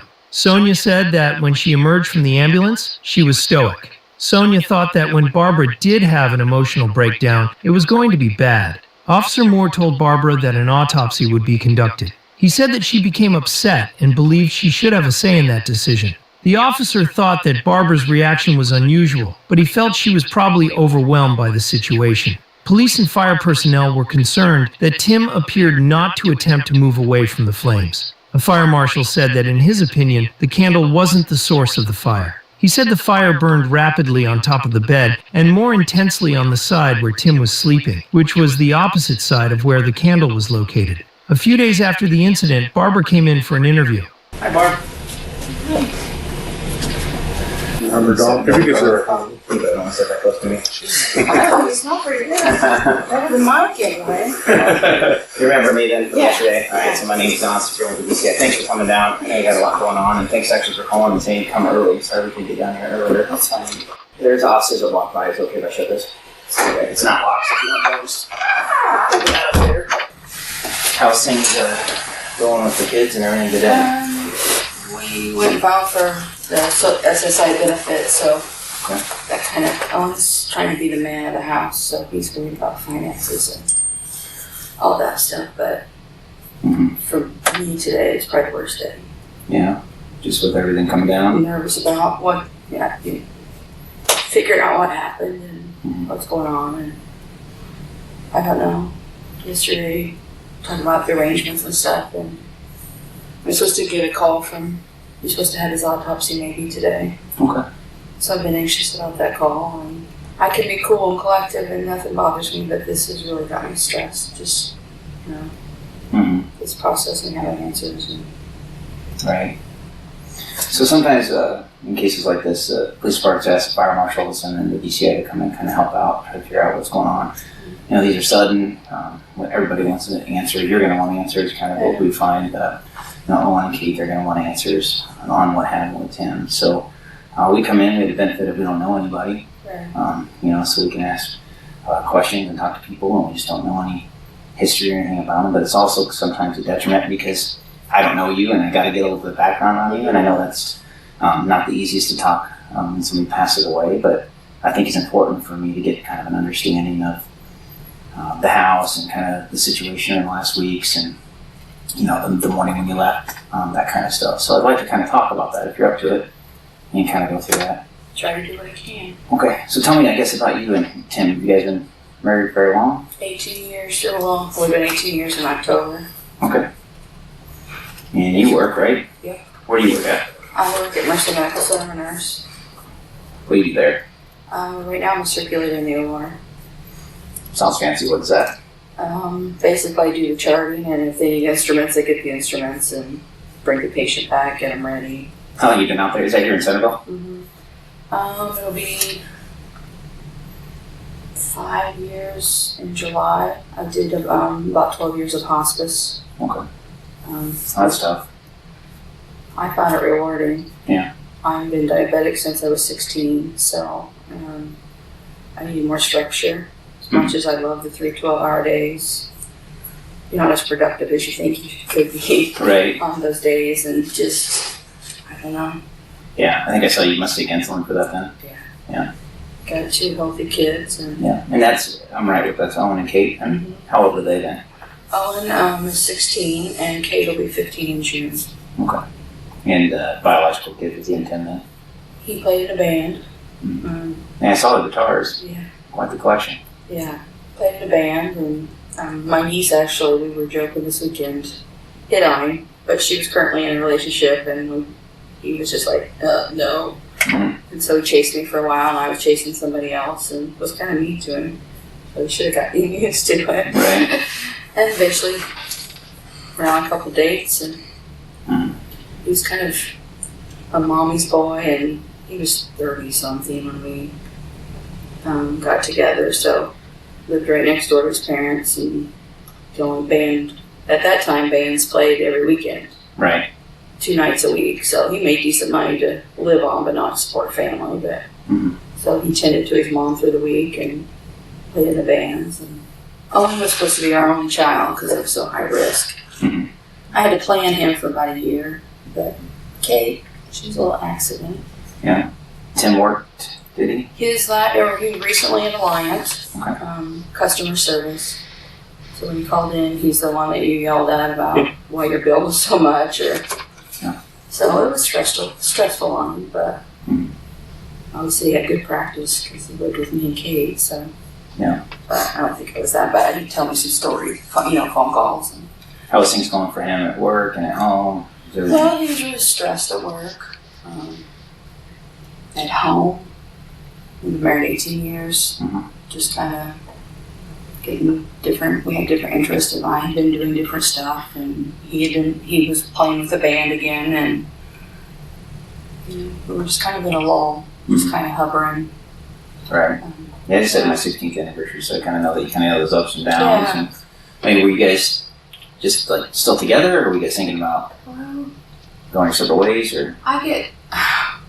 You know, I always wondered. Yeah. You kind of sometimes just stick together for Sometimes the fight, kids. and I just want to know that every time, not just this year, other years when we fight, I tell him to leave, but he didn't leave his kids. I don't know that we were super strong and lovey-dovey, but we're still together. No. I'm not sure that happy would describe our relationship, but not unhappy. Yeah. We just kind of exist together. Yeah, so it's like sleep together and everything in the same Yeah. room. Yeah. And the dog. Yeah, and the dog. Yeah, your dog got lucky there, didn't he? Oh, man. And then your kids sound like they're active in sports, and you said track. Track. Owen does soccer too, and Kate does soccer.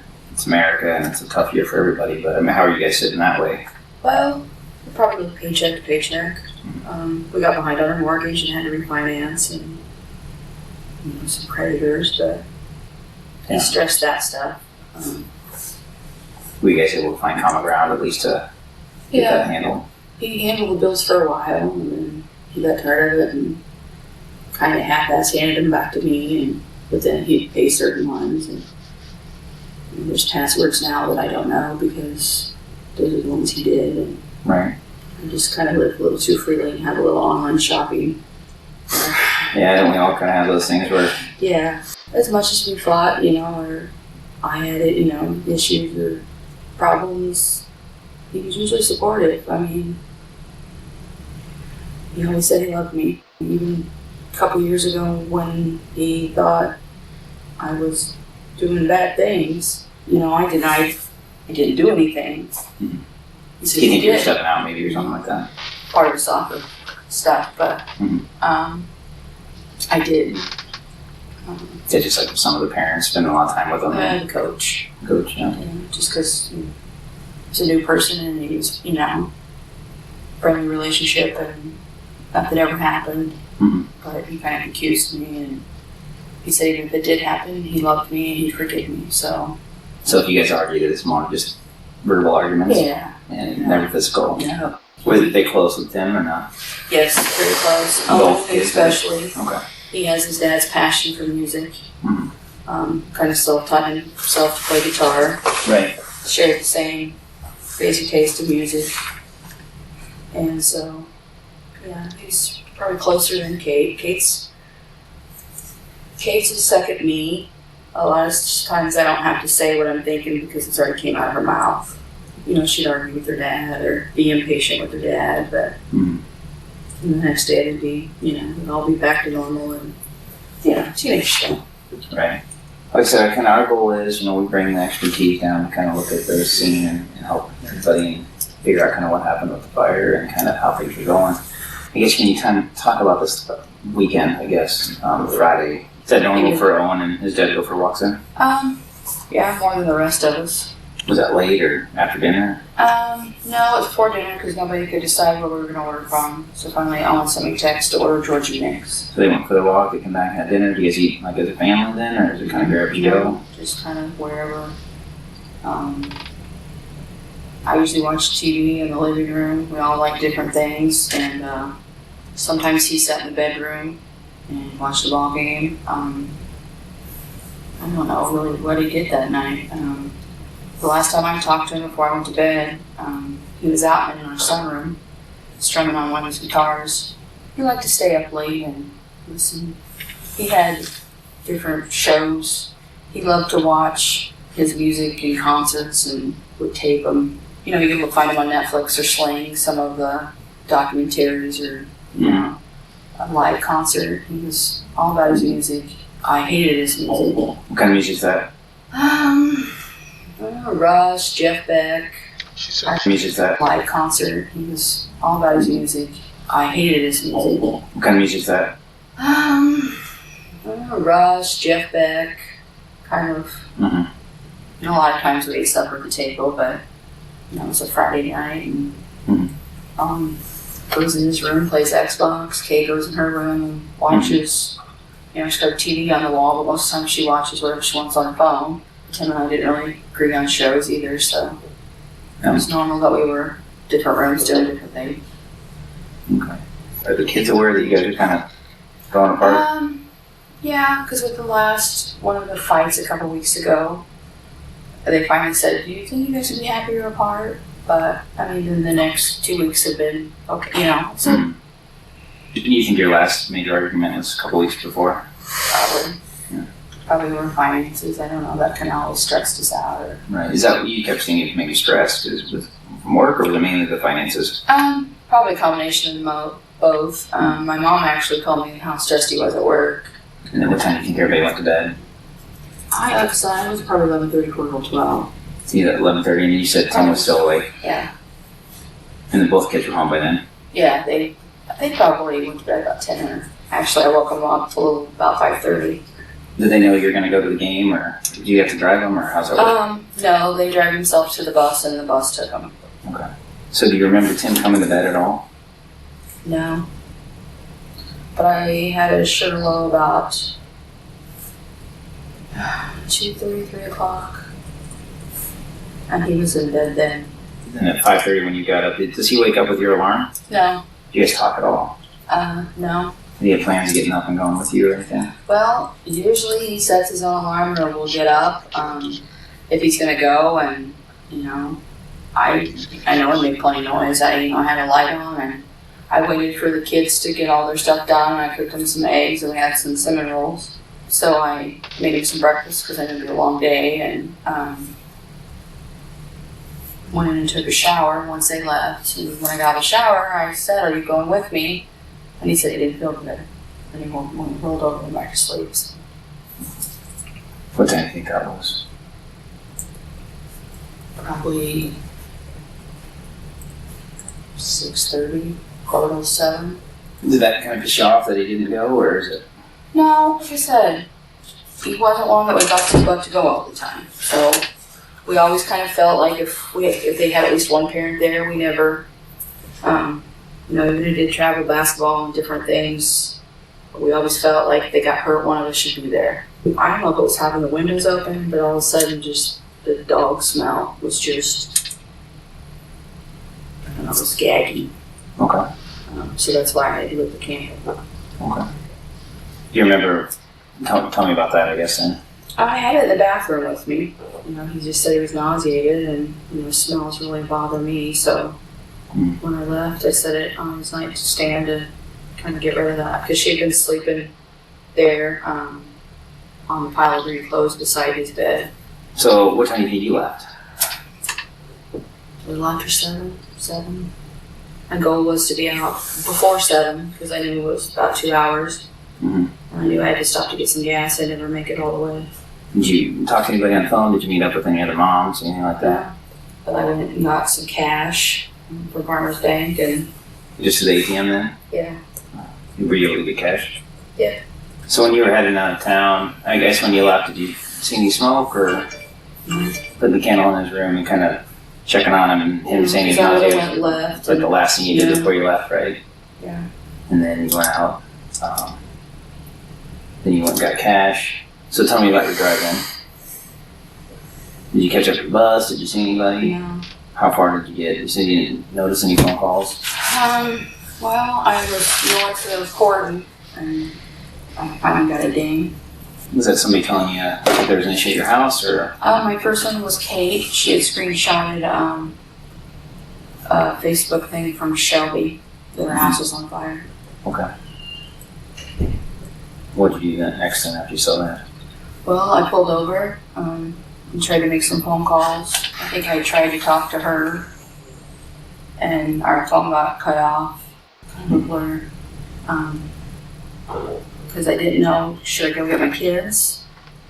Because they were freaking out, you know. I didn't know what to do. You know, my first instinct is to protect my kids. What were you told on the phone then? That my house was on fire, and Bethana asked me, you know, where we were at, because she didn't know. And I remember squealing out, Tim was in the house. Did you ever try to call him? No. You know if anybody did? I know when I didn't answer for my mom, she did. Because if she can't get a hold of me, she'll call Tim. And he didn't answer, so she was freaking out. I don't know if anybody else did or not. And then, what did you do next? Well, I finally figured out that I should turn around. And so, I flew back. I guess I just assumed Tim was mobile and moved. And then, I guess you got back. What did you see? You got home? I think I got a text or a call from Owen, and the neighbor kid had told him that he knew somebody was in the ambulance. So maybe that's when I tried to call Bethany again. And she told me I just needed to come to the house. She wouldn't tell me anything. And so when I pulled up, I parked, and I could tell by the look on Judy's face. For sure. And that's a lot to take in. You know, and like I said, our job's kind of put things together and try to figure out what happened. And like you said when you're out there, you watch a lot of CSI shows. What do you think maybe happened? I don't know. I know that Mike was nice enough to fulfill my wish, well not wish, my request to see him. And I hope to God he wasn't alive when that happened to him. I don't know what happened. I mean, we're gonna cremate him. That's not what I would have picked in this scenario. That whole fire thing just flips me out. I mean, the smell of smoke now, or Mom's neighbors were having a bonfire Saturday night, about pushed me over the edge to think of that. Tim's my husband. I can't say we were madly in love, but I loved him. I wouldn't wish that upon anybody. You know, not knowing. It's crazy. And it's kind of one of the things we need to determine, but I always talk with people too, because I wasn't there. I mean, somehow this house started on fire, and we need to figure out how that happened. And, we're doing the autopsy, and we'll have a good understanding of what their findings are, and we understand that process, right? Yeah. We got our lab team down here, and the fire marshal's down here to do a pretty thorough investigation. From that, can you figure anything out? That they're still working up there, so we'll step out and try to get that answer for you today. And, but my goal here is, I want to talk with you and make sure that there's nothing that we need to discuss, because, the science is there. We're pretty good at determining things that are going to happen. If it was the candle, they're going to be able to tell me if it was or was not. If it's not the candle, we're going to have to figure out what else was there that might have started the fire. Our indication Tim's a healthy guy. I don't think he's going to, pass as some kind of natural causes and then somehow the house started on fire. That doesn't make sense, right? So, we need to look at all those aspects, but, at the same time, we want to give individuals the opportunity, if they maybe saw or heard something, to help us with the investigation too, because, we're going to put things together and it's going to come out, and we want to make sure that we have full understanding. I don't want to jump to conclusions. We're just trying to figure out what happened. I mean, what would make you think that? I don't know. I've never been through this process before. I don't know. I know you have to look at everybody, if that's what you're thinking. I don't know. Yeah, and Barbara, we've been doing this kind of like a long time, and we're good at what we do, and that's why we come down here, and I think most families appreciate that, right? I'm just... but I'm also a realist, so I look at things and I prepare myself for if things come back different, like is there another explanation that I'm missing, sometimes the facts come together in a case and they point in one direction, and black and white it might look like this, but there might be more to the story, and that's my job, is to talk with people. You know, to kind of get a better understanding. Because I'm going to hear that maybe your relationship wasn't that well with him. People are going to say that. Wouldn't you agree? Yeah, I mean, yeah. But we didn't fight in public. We just, Tim, I'm more social for people that I like. Where Tim was just, you know, if you went out and talked to you on the fence, he talked to you. Finances were a little tough. Yeah. You know, they definitely were. Looked like maybe you're behind a little bit on your house. Well, they refinanced. We had been like 6 months behind. So we did a loan program. So we had gotten that back on track. And that was just some bad spending and you know, and sometimes, I guess, how's that going to work out? With your insurance up to date? that was part of the mortgage or the escrow and all that stuff. You guys have life insurance? Yes, and I just had upped his policy.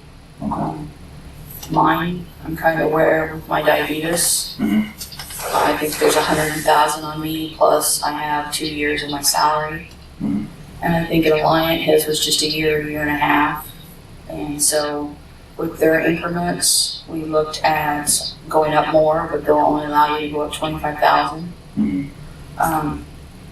So I had upped him through mine, and he got approved. Okay. And that was just something that we had talked about because his brother died younger. And I really thought I had more on Tim before, but, you know, had missed this process. But, you know, we wanted to make sure our house, you know, things were taken care of. I have extra on the kids.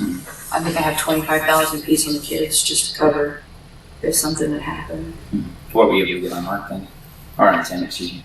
They okayed me for the 200,000. Well, I appreciate knowing that because that's the stuff we're going to find out. You know, I guess kind of when the DCA comes in, if you're not familiar with us, we work investigations and then we can only do them one way. So no matter what, if somebody dies, we only have one protocol for doing a case, and that's to the full extent. So we can't come in here and just spend a day and go. We have to spend it and do all our checks on our boxes, right? So, you know, with that, we need to look like cell records and that kind of stuff, and that'll give us a good idea of, you know, where you're at when things go, and you know where you're at maybe when you got some of these phone calls and that kind of stuff. So that's why I'm kind of asking you those questions of where you think you're at. You know, we can look at the bank and see if that'll help us with the timeline when you left. Is there any concerns you have about anything we might find that you want to get out now? Because anything that any nasty text messages you guys send each other or anything like that? Actually, our conversations were better with text messages. You know, we could be in a room and not talk. But, you know, what do you want for supper? Throw this in the trash or do this. That's how we communicated was through text messages. There were no bad text, you know. Trying to work in all the room, redoing it. Every time I came out, he was sitting watching the ball game. Could you vacuum? Could you do this and that? Yeah, you're trying to be super mom and just kind of So chillaxing. we had a few words that day. And that's when the kids said, "Do you think you'd be happier?" I always had to get to a little boiling point, and then he would do it. My goal here is that I prepare myself for when I think that maybe information is going to come out from the autopsy or from the fire investigation. It's not going to maybe correlate with the information they've given us. And the reason I say that is I want to be able to talk about that a little bit because I can understand stressors at home, and I talk with people and I talk about relationships that we try for years to make right, and sometimes they don't get right. And no matter what you do, there's no good out. I mean, finances on top of that, there's a lot of stress going on. Wouldn't be the first person I contacted that is one of those tipping points for a relationship, because I don't think the candle started the fire. I don't think that happened. I think that you're right, the neighbors kind of were outside. I think that we want to kind of talk about maybe the timing of when the fire started. And I'm worried that the doctors can find at the autopsy. I think maybe you talk with some of the first responders about maybe not even wanting an autopsy done. No, because that whole, not because I don't want to know what happened, because, I mean, Mike and I had that conversation, and it was to Mike. The whole cutting and pulling everything out, even in that shape, just... And And I just got to look at the totality of all that information and try to figure out what's going on and if there's other explanations for it. Because what I think is that maybe we're not being completely truthful about maybe the interactions in the morning. I think just talking here a little bit, we've had a little bit of inconsistencies on our conversation. So, I mean, that's my job, is I'm a fact finder. My concern is that there's going to be facts that come up that are suspect of something else happening. And maybe I might jump to the wrong conclusion. You know, if there's something more going on with the relationship, or there's an argument that happened, you know, I need to know that, because I wasn't there, you know, so I can't interject and maybe speculate what I think happened. I can only go where the facts lead us, and if it's not, you know, I mean, you indicate that you lit a candle, and if the fire guys end up saying, you know, fire wasn't started by a candle, and I can't find any other reason for it, I need to figure out what would happen, and why would a fire start in this room? I don't know. I don't. And then if the autopsy comes back and there's concerns that the medical examiner has, you know, I got to be prepared to deal with that. You understand how that works. They run toxicology and that kind of stuff. You know, make sure that there's not any other system failures or something like that in his body. I don't think that's going to be the case. I don't think this was a heart attack or a stroke or anything like that. I just don't think that's going to be the fact. Relationships are tough, and I think that things snowball and things get out of control, and sometimes we as people are trying to look at doing right things for our kids. And when money starts piling up and we start looking at outs, I think that that's definitely a reason why things like this happen. You know, maybe Tim's not contributing in a certain way. Maybe there's some way that maybe you're grasping onto a hope that there's a way to get out of this mess. Because, Barb, I think that's what this case is going to show us. I think we're going to find some things that the autopsy is going to say he didn't die of the fire. I think there's going to be, the fire guys are going to tell us that the fire didn't start by the candle. And it's going to lead Mike and I to sit here and say, okay, maybe this was planned and something that Barb thought about for a long time, or maybe it was one of those things where I just can't take life anymore, and it's the only thing I thought I could do to keep my family and keep Owen and Kate with me. I get that, I understand that. But I think that that's what we're going to find out, Barb. And I guess I'd rather hear that from you, so I get at least a little emotion with that instead of the black and white. Because I think maybe something happened during the night, early in the morning, that you didn't know what to do now. I think that things just steamrolled, and maybe looking back, if we could change things, we would. I think you're a good person. I think that you would change things. But the information that you're giving us is not gonna correlate with what the evidence shows, Barb. You know, we're probably not gonna have you on camera at the bank. We're not gonna have you on cell towers where you're at. The neighbors knew when you left the house and when the fire started. Now's the opportunity to help us understand. I went to the bank. I have the money in my purse. But it's not going to change how the fire started or how he died. You know, I think that we all wish that maybe if it was just an accidental fire, right, that would make things easier. That, you know, maybe that if the house burnt down and people responded, they'd accept that. In this case, they didn't. They called us in to investigate it, and I have a job to do. Right, I understand that. And I'm going to go through the evidence, and I'm going to have to present it, I'm going to have to discuss it, and I'm going to say, this is not plausible. I don't think Barb's at this other end of the spectrum where she just did this because she wants to be with the soccer coach. That's like a long time ago. I know, but these are the things that come out of right, it. Talk I to you understand. about it, Barb. Right? People are going to say, oh, she just wanted the money. It's a life insurance thing. You know, I'm not going to, she wanted him gone because he didn't treat her well. He didn't do anything. He was lazy. No. I wanted one of my kids to have their father.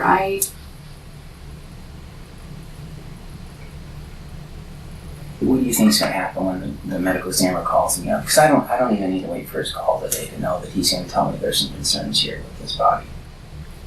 I don't know. How Tim was in bed when I I left. Mm-hmm. And I don't think that that's going to be possible that when you left that Tim was alive. He was snoring. And I think that the medical examiners might differ to that. But I'm telling you right now that nobody in this room believes that that's the true story. I think we're leaving some things out. Because I see some pretty bad stuff. Right? And I can go to bed and think that the worst, that Barb just wanted the money because she wanted her her kids are almost out of school. She went and do with them. She just wanted the money to live her life that she didn't get.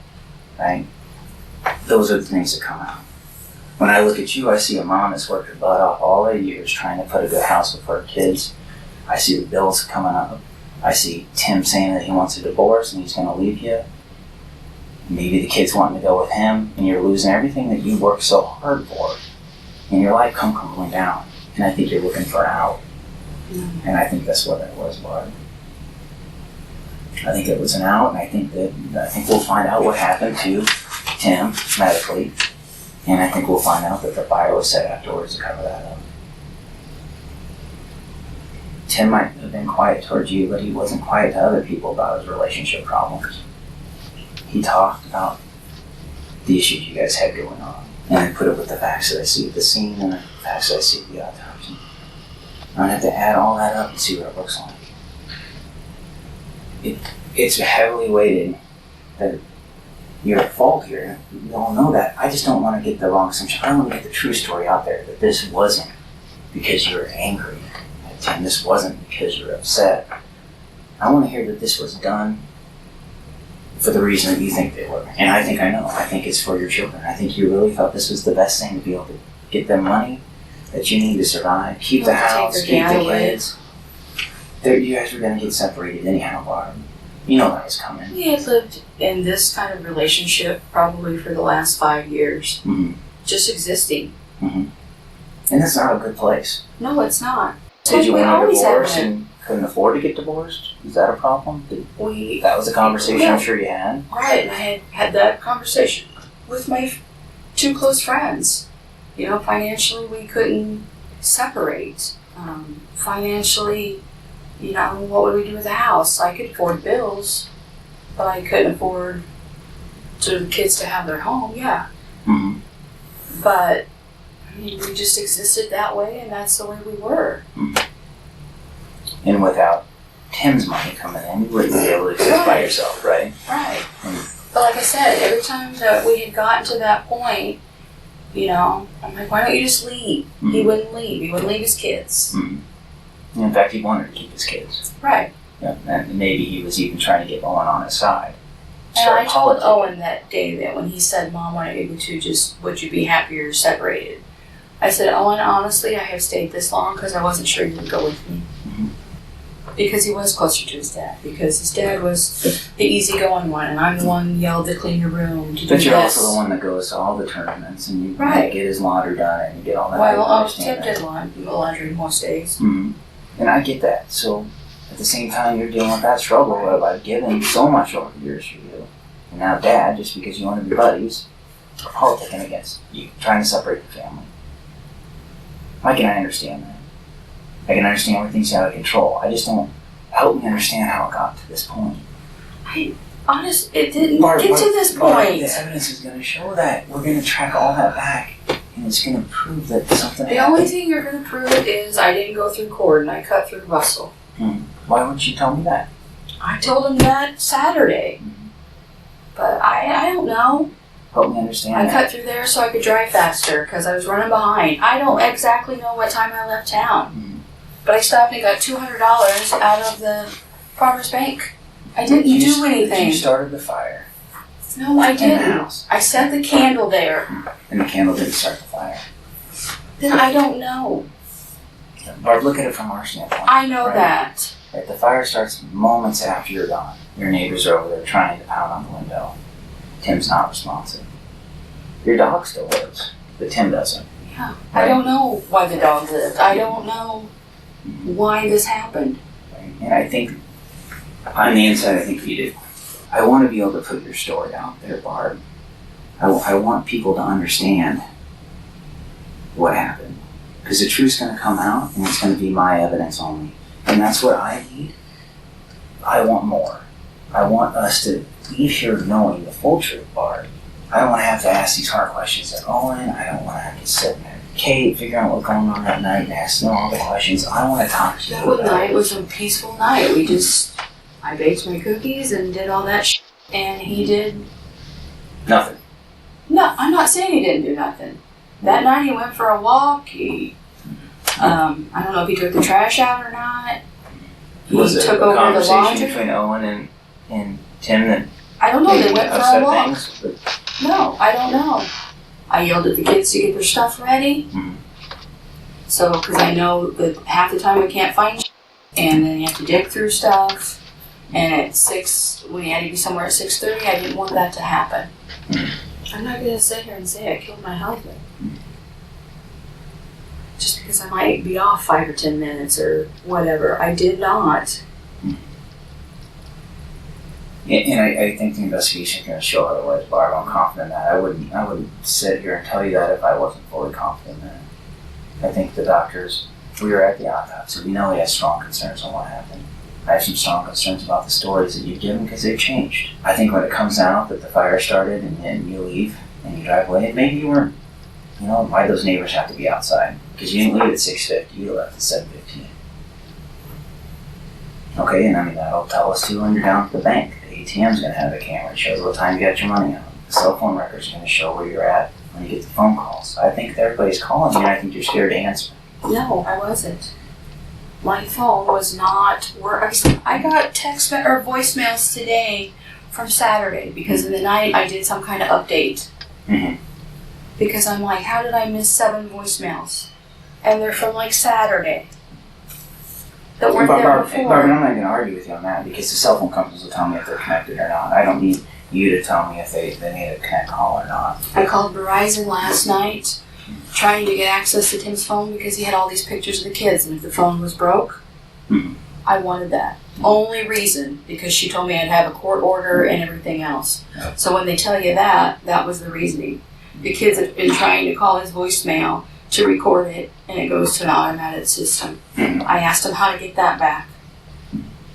And I'm sure you are. I'm sure that you're trying to deal with things with Owen and Kate and getting them squared away, but we can't get past what happened Saturday morning, Barb. I mean, it's not going to go away no matter how much we try to spin a story or say things happen this way. Maybe if the house went up in flames and collapsed on itself, maybe we wouldn't have known things. He was not that badly burned. The doctor's able to do a proper examination on him and come to conclusions. You get called by your daughter that their house is on fire, and you don't even call Tim to see if he's okay, and you don't call him because you know he's already dead. No, I didn't. No, that's exactly why somebody doesn't call him. No. That's exactly what somebody does. When somebody calls and says, my house on fire, when I left, I know my husband's in there. And I also knew fire trucks and everything else was there. Because that was something that Kate had said. Mom, there's a fire at the house and they're there. And it leaves Mike and I to think, okay, they've had problems with their marriage since 2010. Tim's expressed concerns to family members that the divorce was imminent and that things they weren't getting along very well. And maybe Barb did plan this for months or weeks. Maybe it was that cold and calculated. Because I think that's what the evidence is going to show us, Barb. When I talk with people in the rooms, I guarantee we cannot change what things happen, Barb, but we can go back in time. I like to hear people that say, I wish it wouldn't have went that far. At least give me the information that they feel bad about it. I don't think I'm sitting across from a person that has any of those concerns. And that concerns me. I think in your mind, you were truly trying to do what you thought was best. But help us understand that.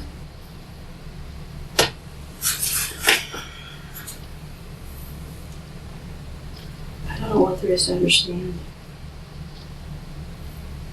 Are you arresting me today? Well, I'm here to listen to you, Barb. I don't know what you want me to tell you. That's what I'm here to do today. I'm here to tell you that I have talked to people like you before that have been in situations like this, that when they're pushed up against the wall and things didn't work out like they had planned, I try to talk with them to figure out why. I know how it happened. I know when it happened. I'm pretty sure I'm going to exactly know exactly where and what time it happened. That's going to come out. I'm going to have all those facts, but one piece I'm going to miss is the why part. And that's what everybody's going to want to know, why did this happen? I want to be here to be able to write that into the story for you, Barb. I don't want to just use the who, what, when, and where. I want to know why things happened. That's important to me. It's not necessary. We could go forward with our case with the evidence we have, and it looks pretty damning. I think things add up, and as human beings, we can only take so much. And then we have to go into what can I do to keep some sense of normalcy? How can I keep my house? How can I keep my kids? And then we have choices to make. Help me understand how we got to where we did. Barbara, you shake your head, but you know I'm right. What was the breaking point for you? I don't have anything to say. I didn't have a breaking point. You understand where I'm coming from? I do. Right? I You do. understand how it looks and what's going to happen. I You do. understand. You watch the TV shows.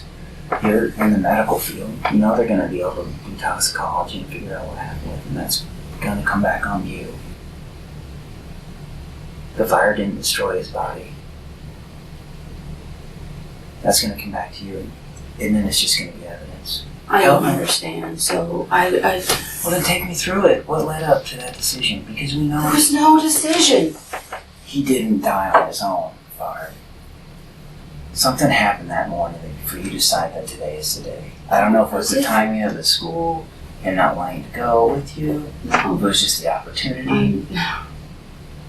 I may be unhappy and depressed with life, but no. But we're past that. But no, Mike and I are telling you that we're way past on whether this happened by you, Barbara, or not. We know that this happened. Okay, so then you've made up your minds. Can I leave? You're free to leave. It's not going to change things so I far. know. It'll just prolong it to another day. What's going to happen? I don't What am know. I supposed to- what am I I don't know supposed what to to tell- tell you. What am I supposed to tell Owen? You ask me. I don't know. What am I supposed to tell his sisters? I don't. What happens when it comes back that maybe his voice? I don't know. I'm sure you have the answers and I don't.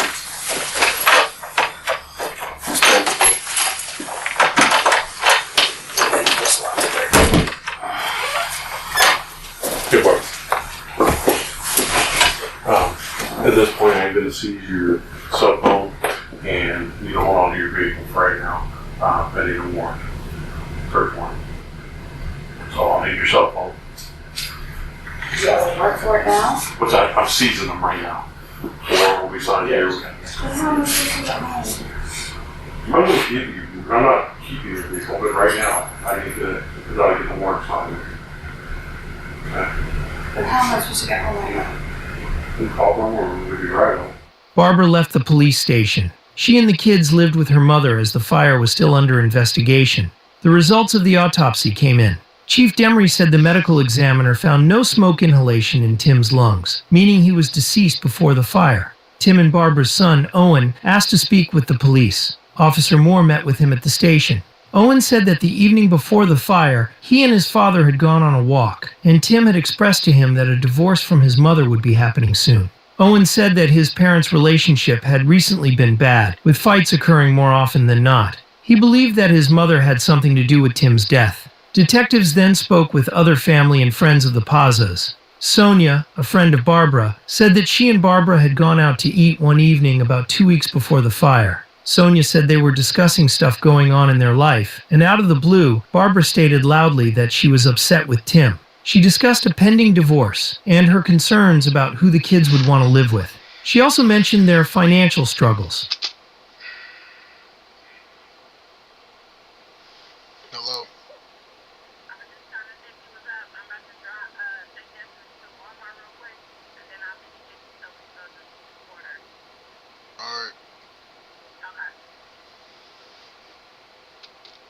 Sonia said that Barbara would spend a lot of time shopping for herself, her kids, and her friends. Spending money was one of her favorite things to do.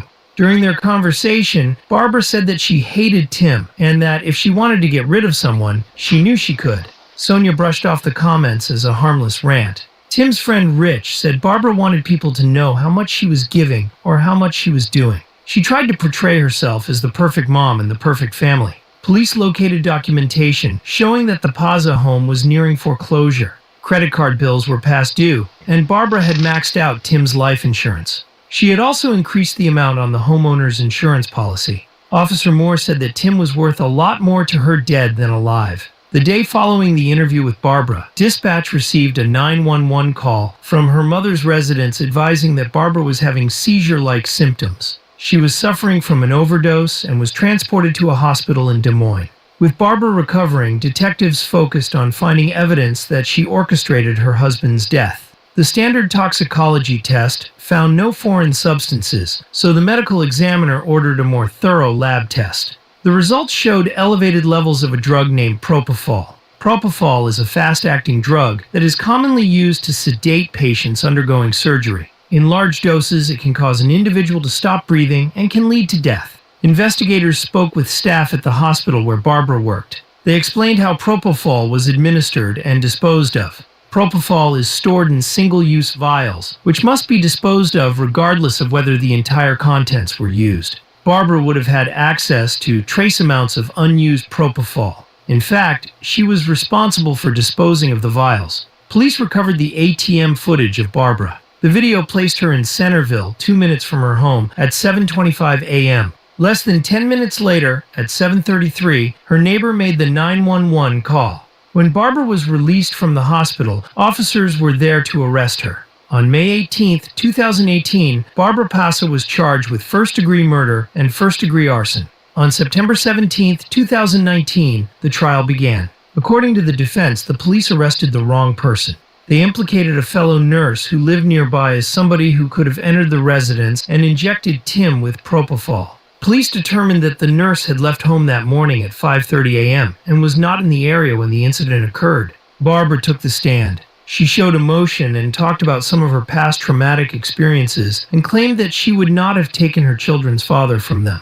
Sonia said that Barbara tried to convince people that she was not the evil person everybody knows her to be. Rich said that her tears were phony. The entire thing was phony. The jury deliberated for 3 hours and returned guilty verdicts. The judge sentenced her to life without parole. Chief Milburn said that the sentence was not a win. There are 2 children without a father or a mother, and they will remember this forever. Sonia said Tim should be remembered for the proud dad he was. She said he would be beyond proud of the lives they're living and all their successes. The town of Centerville raised over $20,000 for the kids. They now live with family members and have no contact with their mother.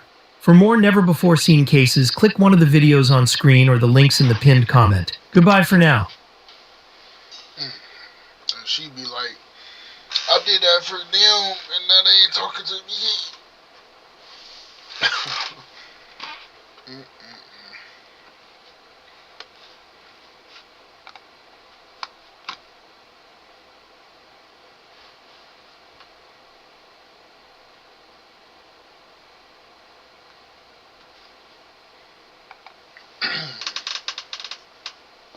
Why did it say 4 weeks ago?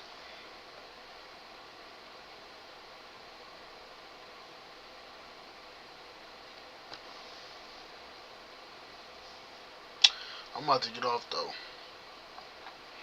I'm about to leave. Gotta work. But I'll be back. I don't know if I'm gonna be back tonight or morning a little bit, but still at night. You know. But I'm gonna get off. It's been real. It's been real. It's been real. It's been real.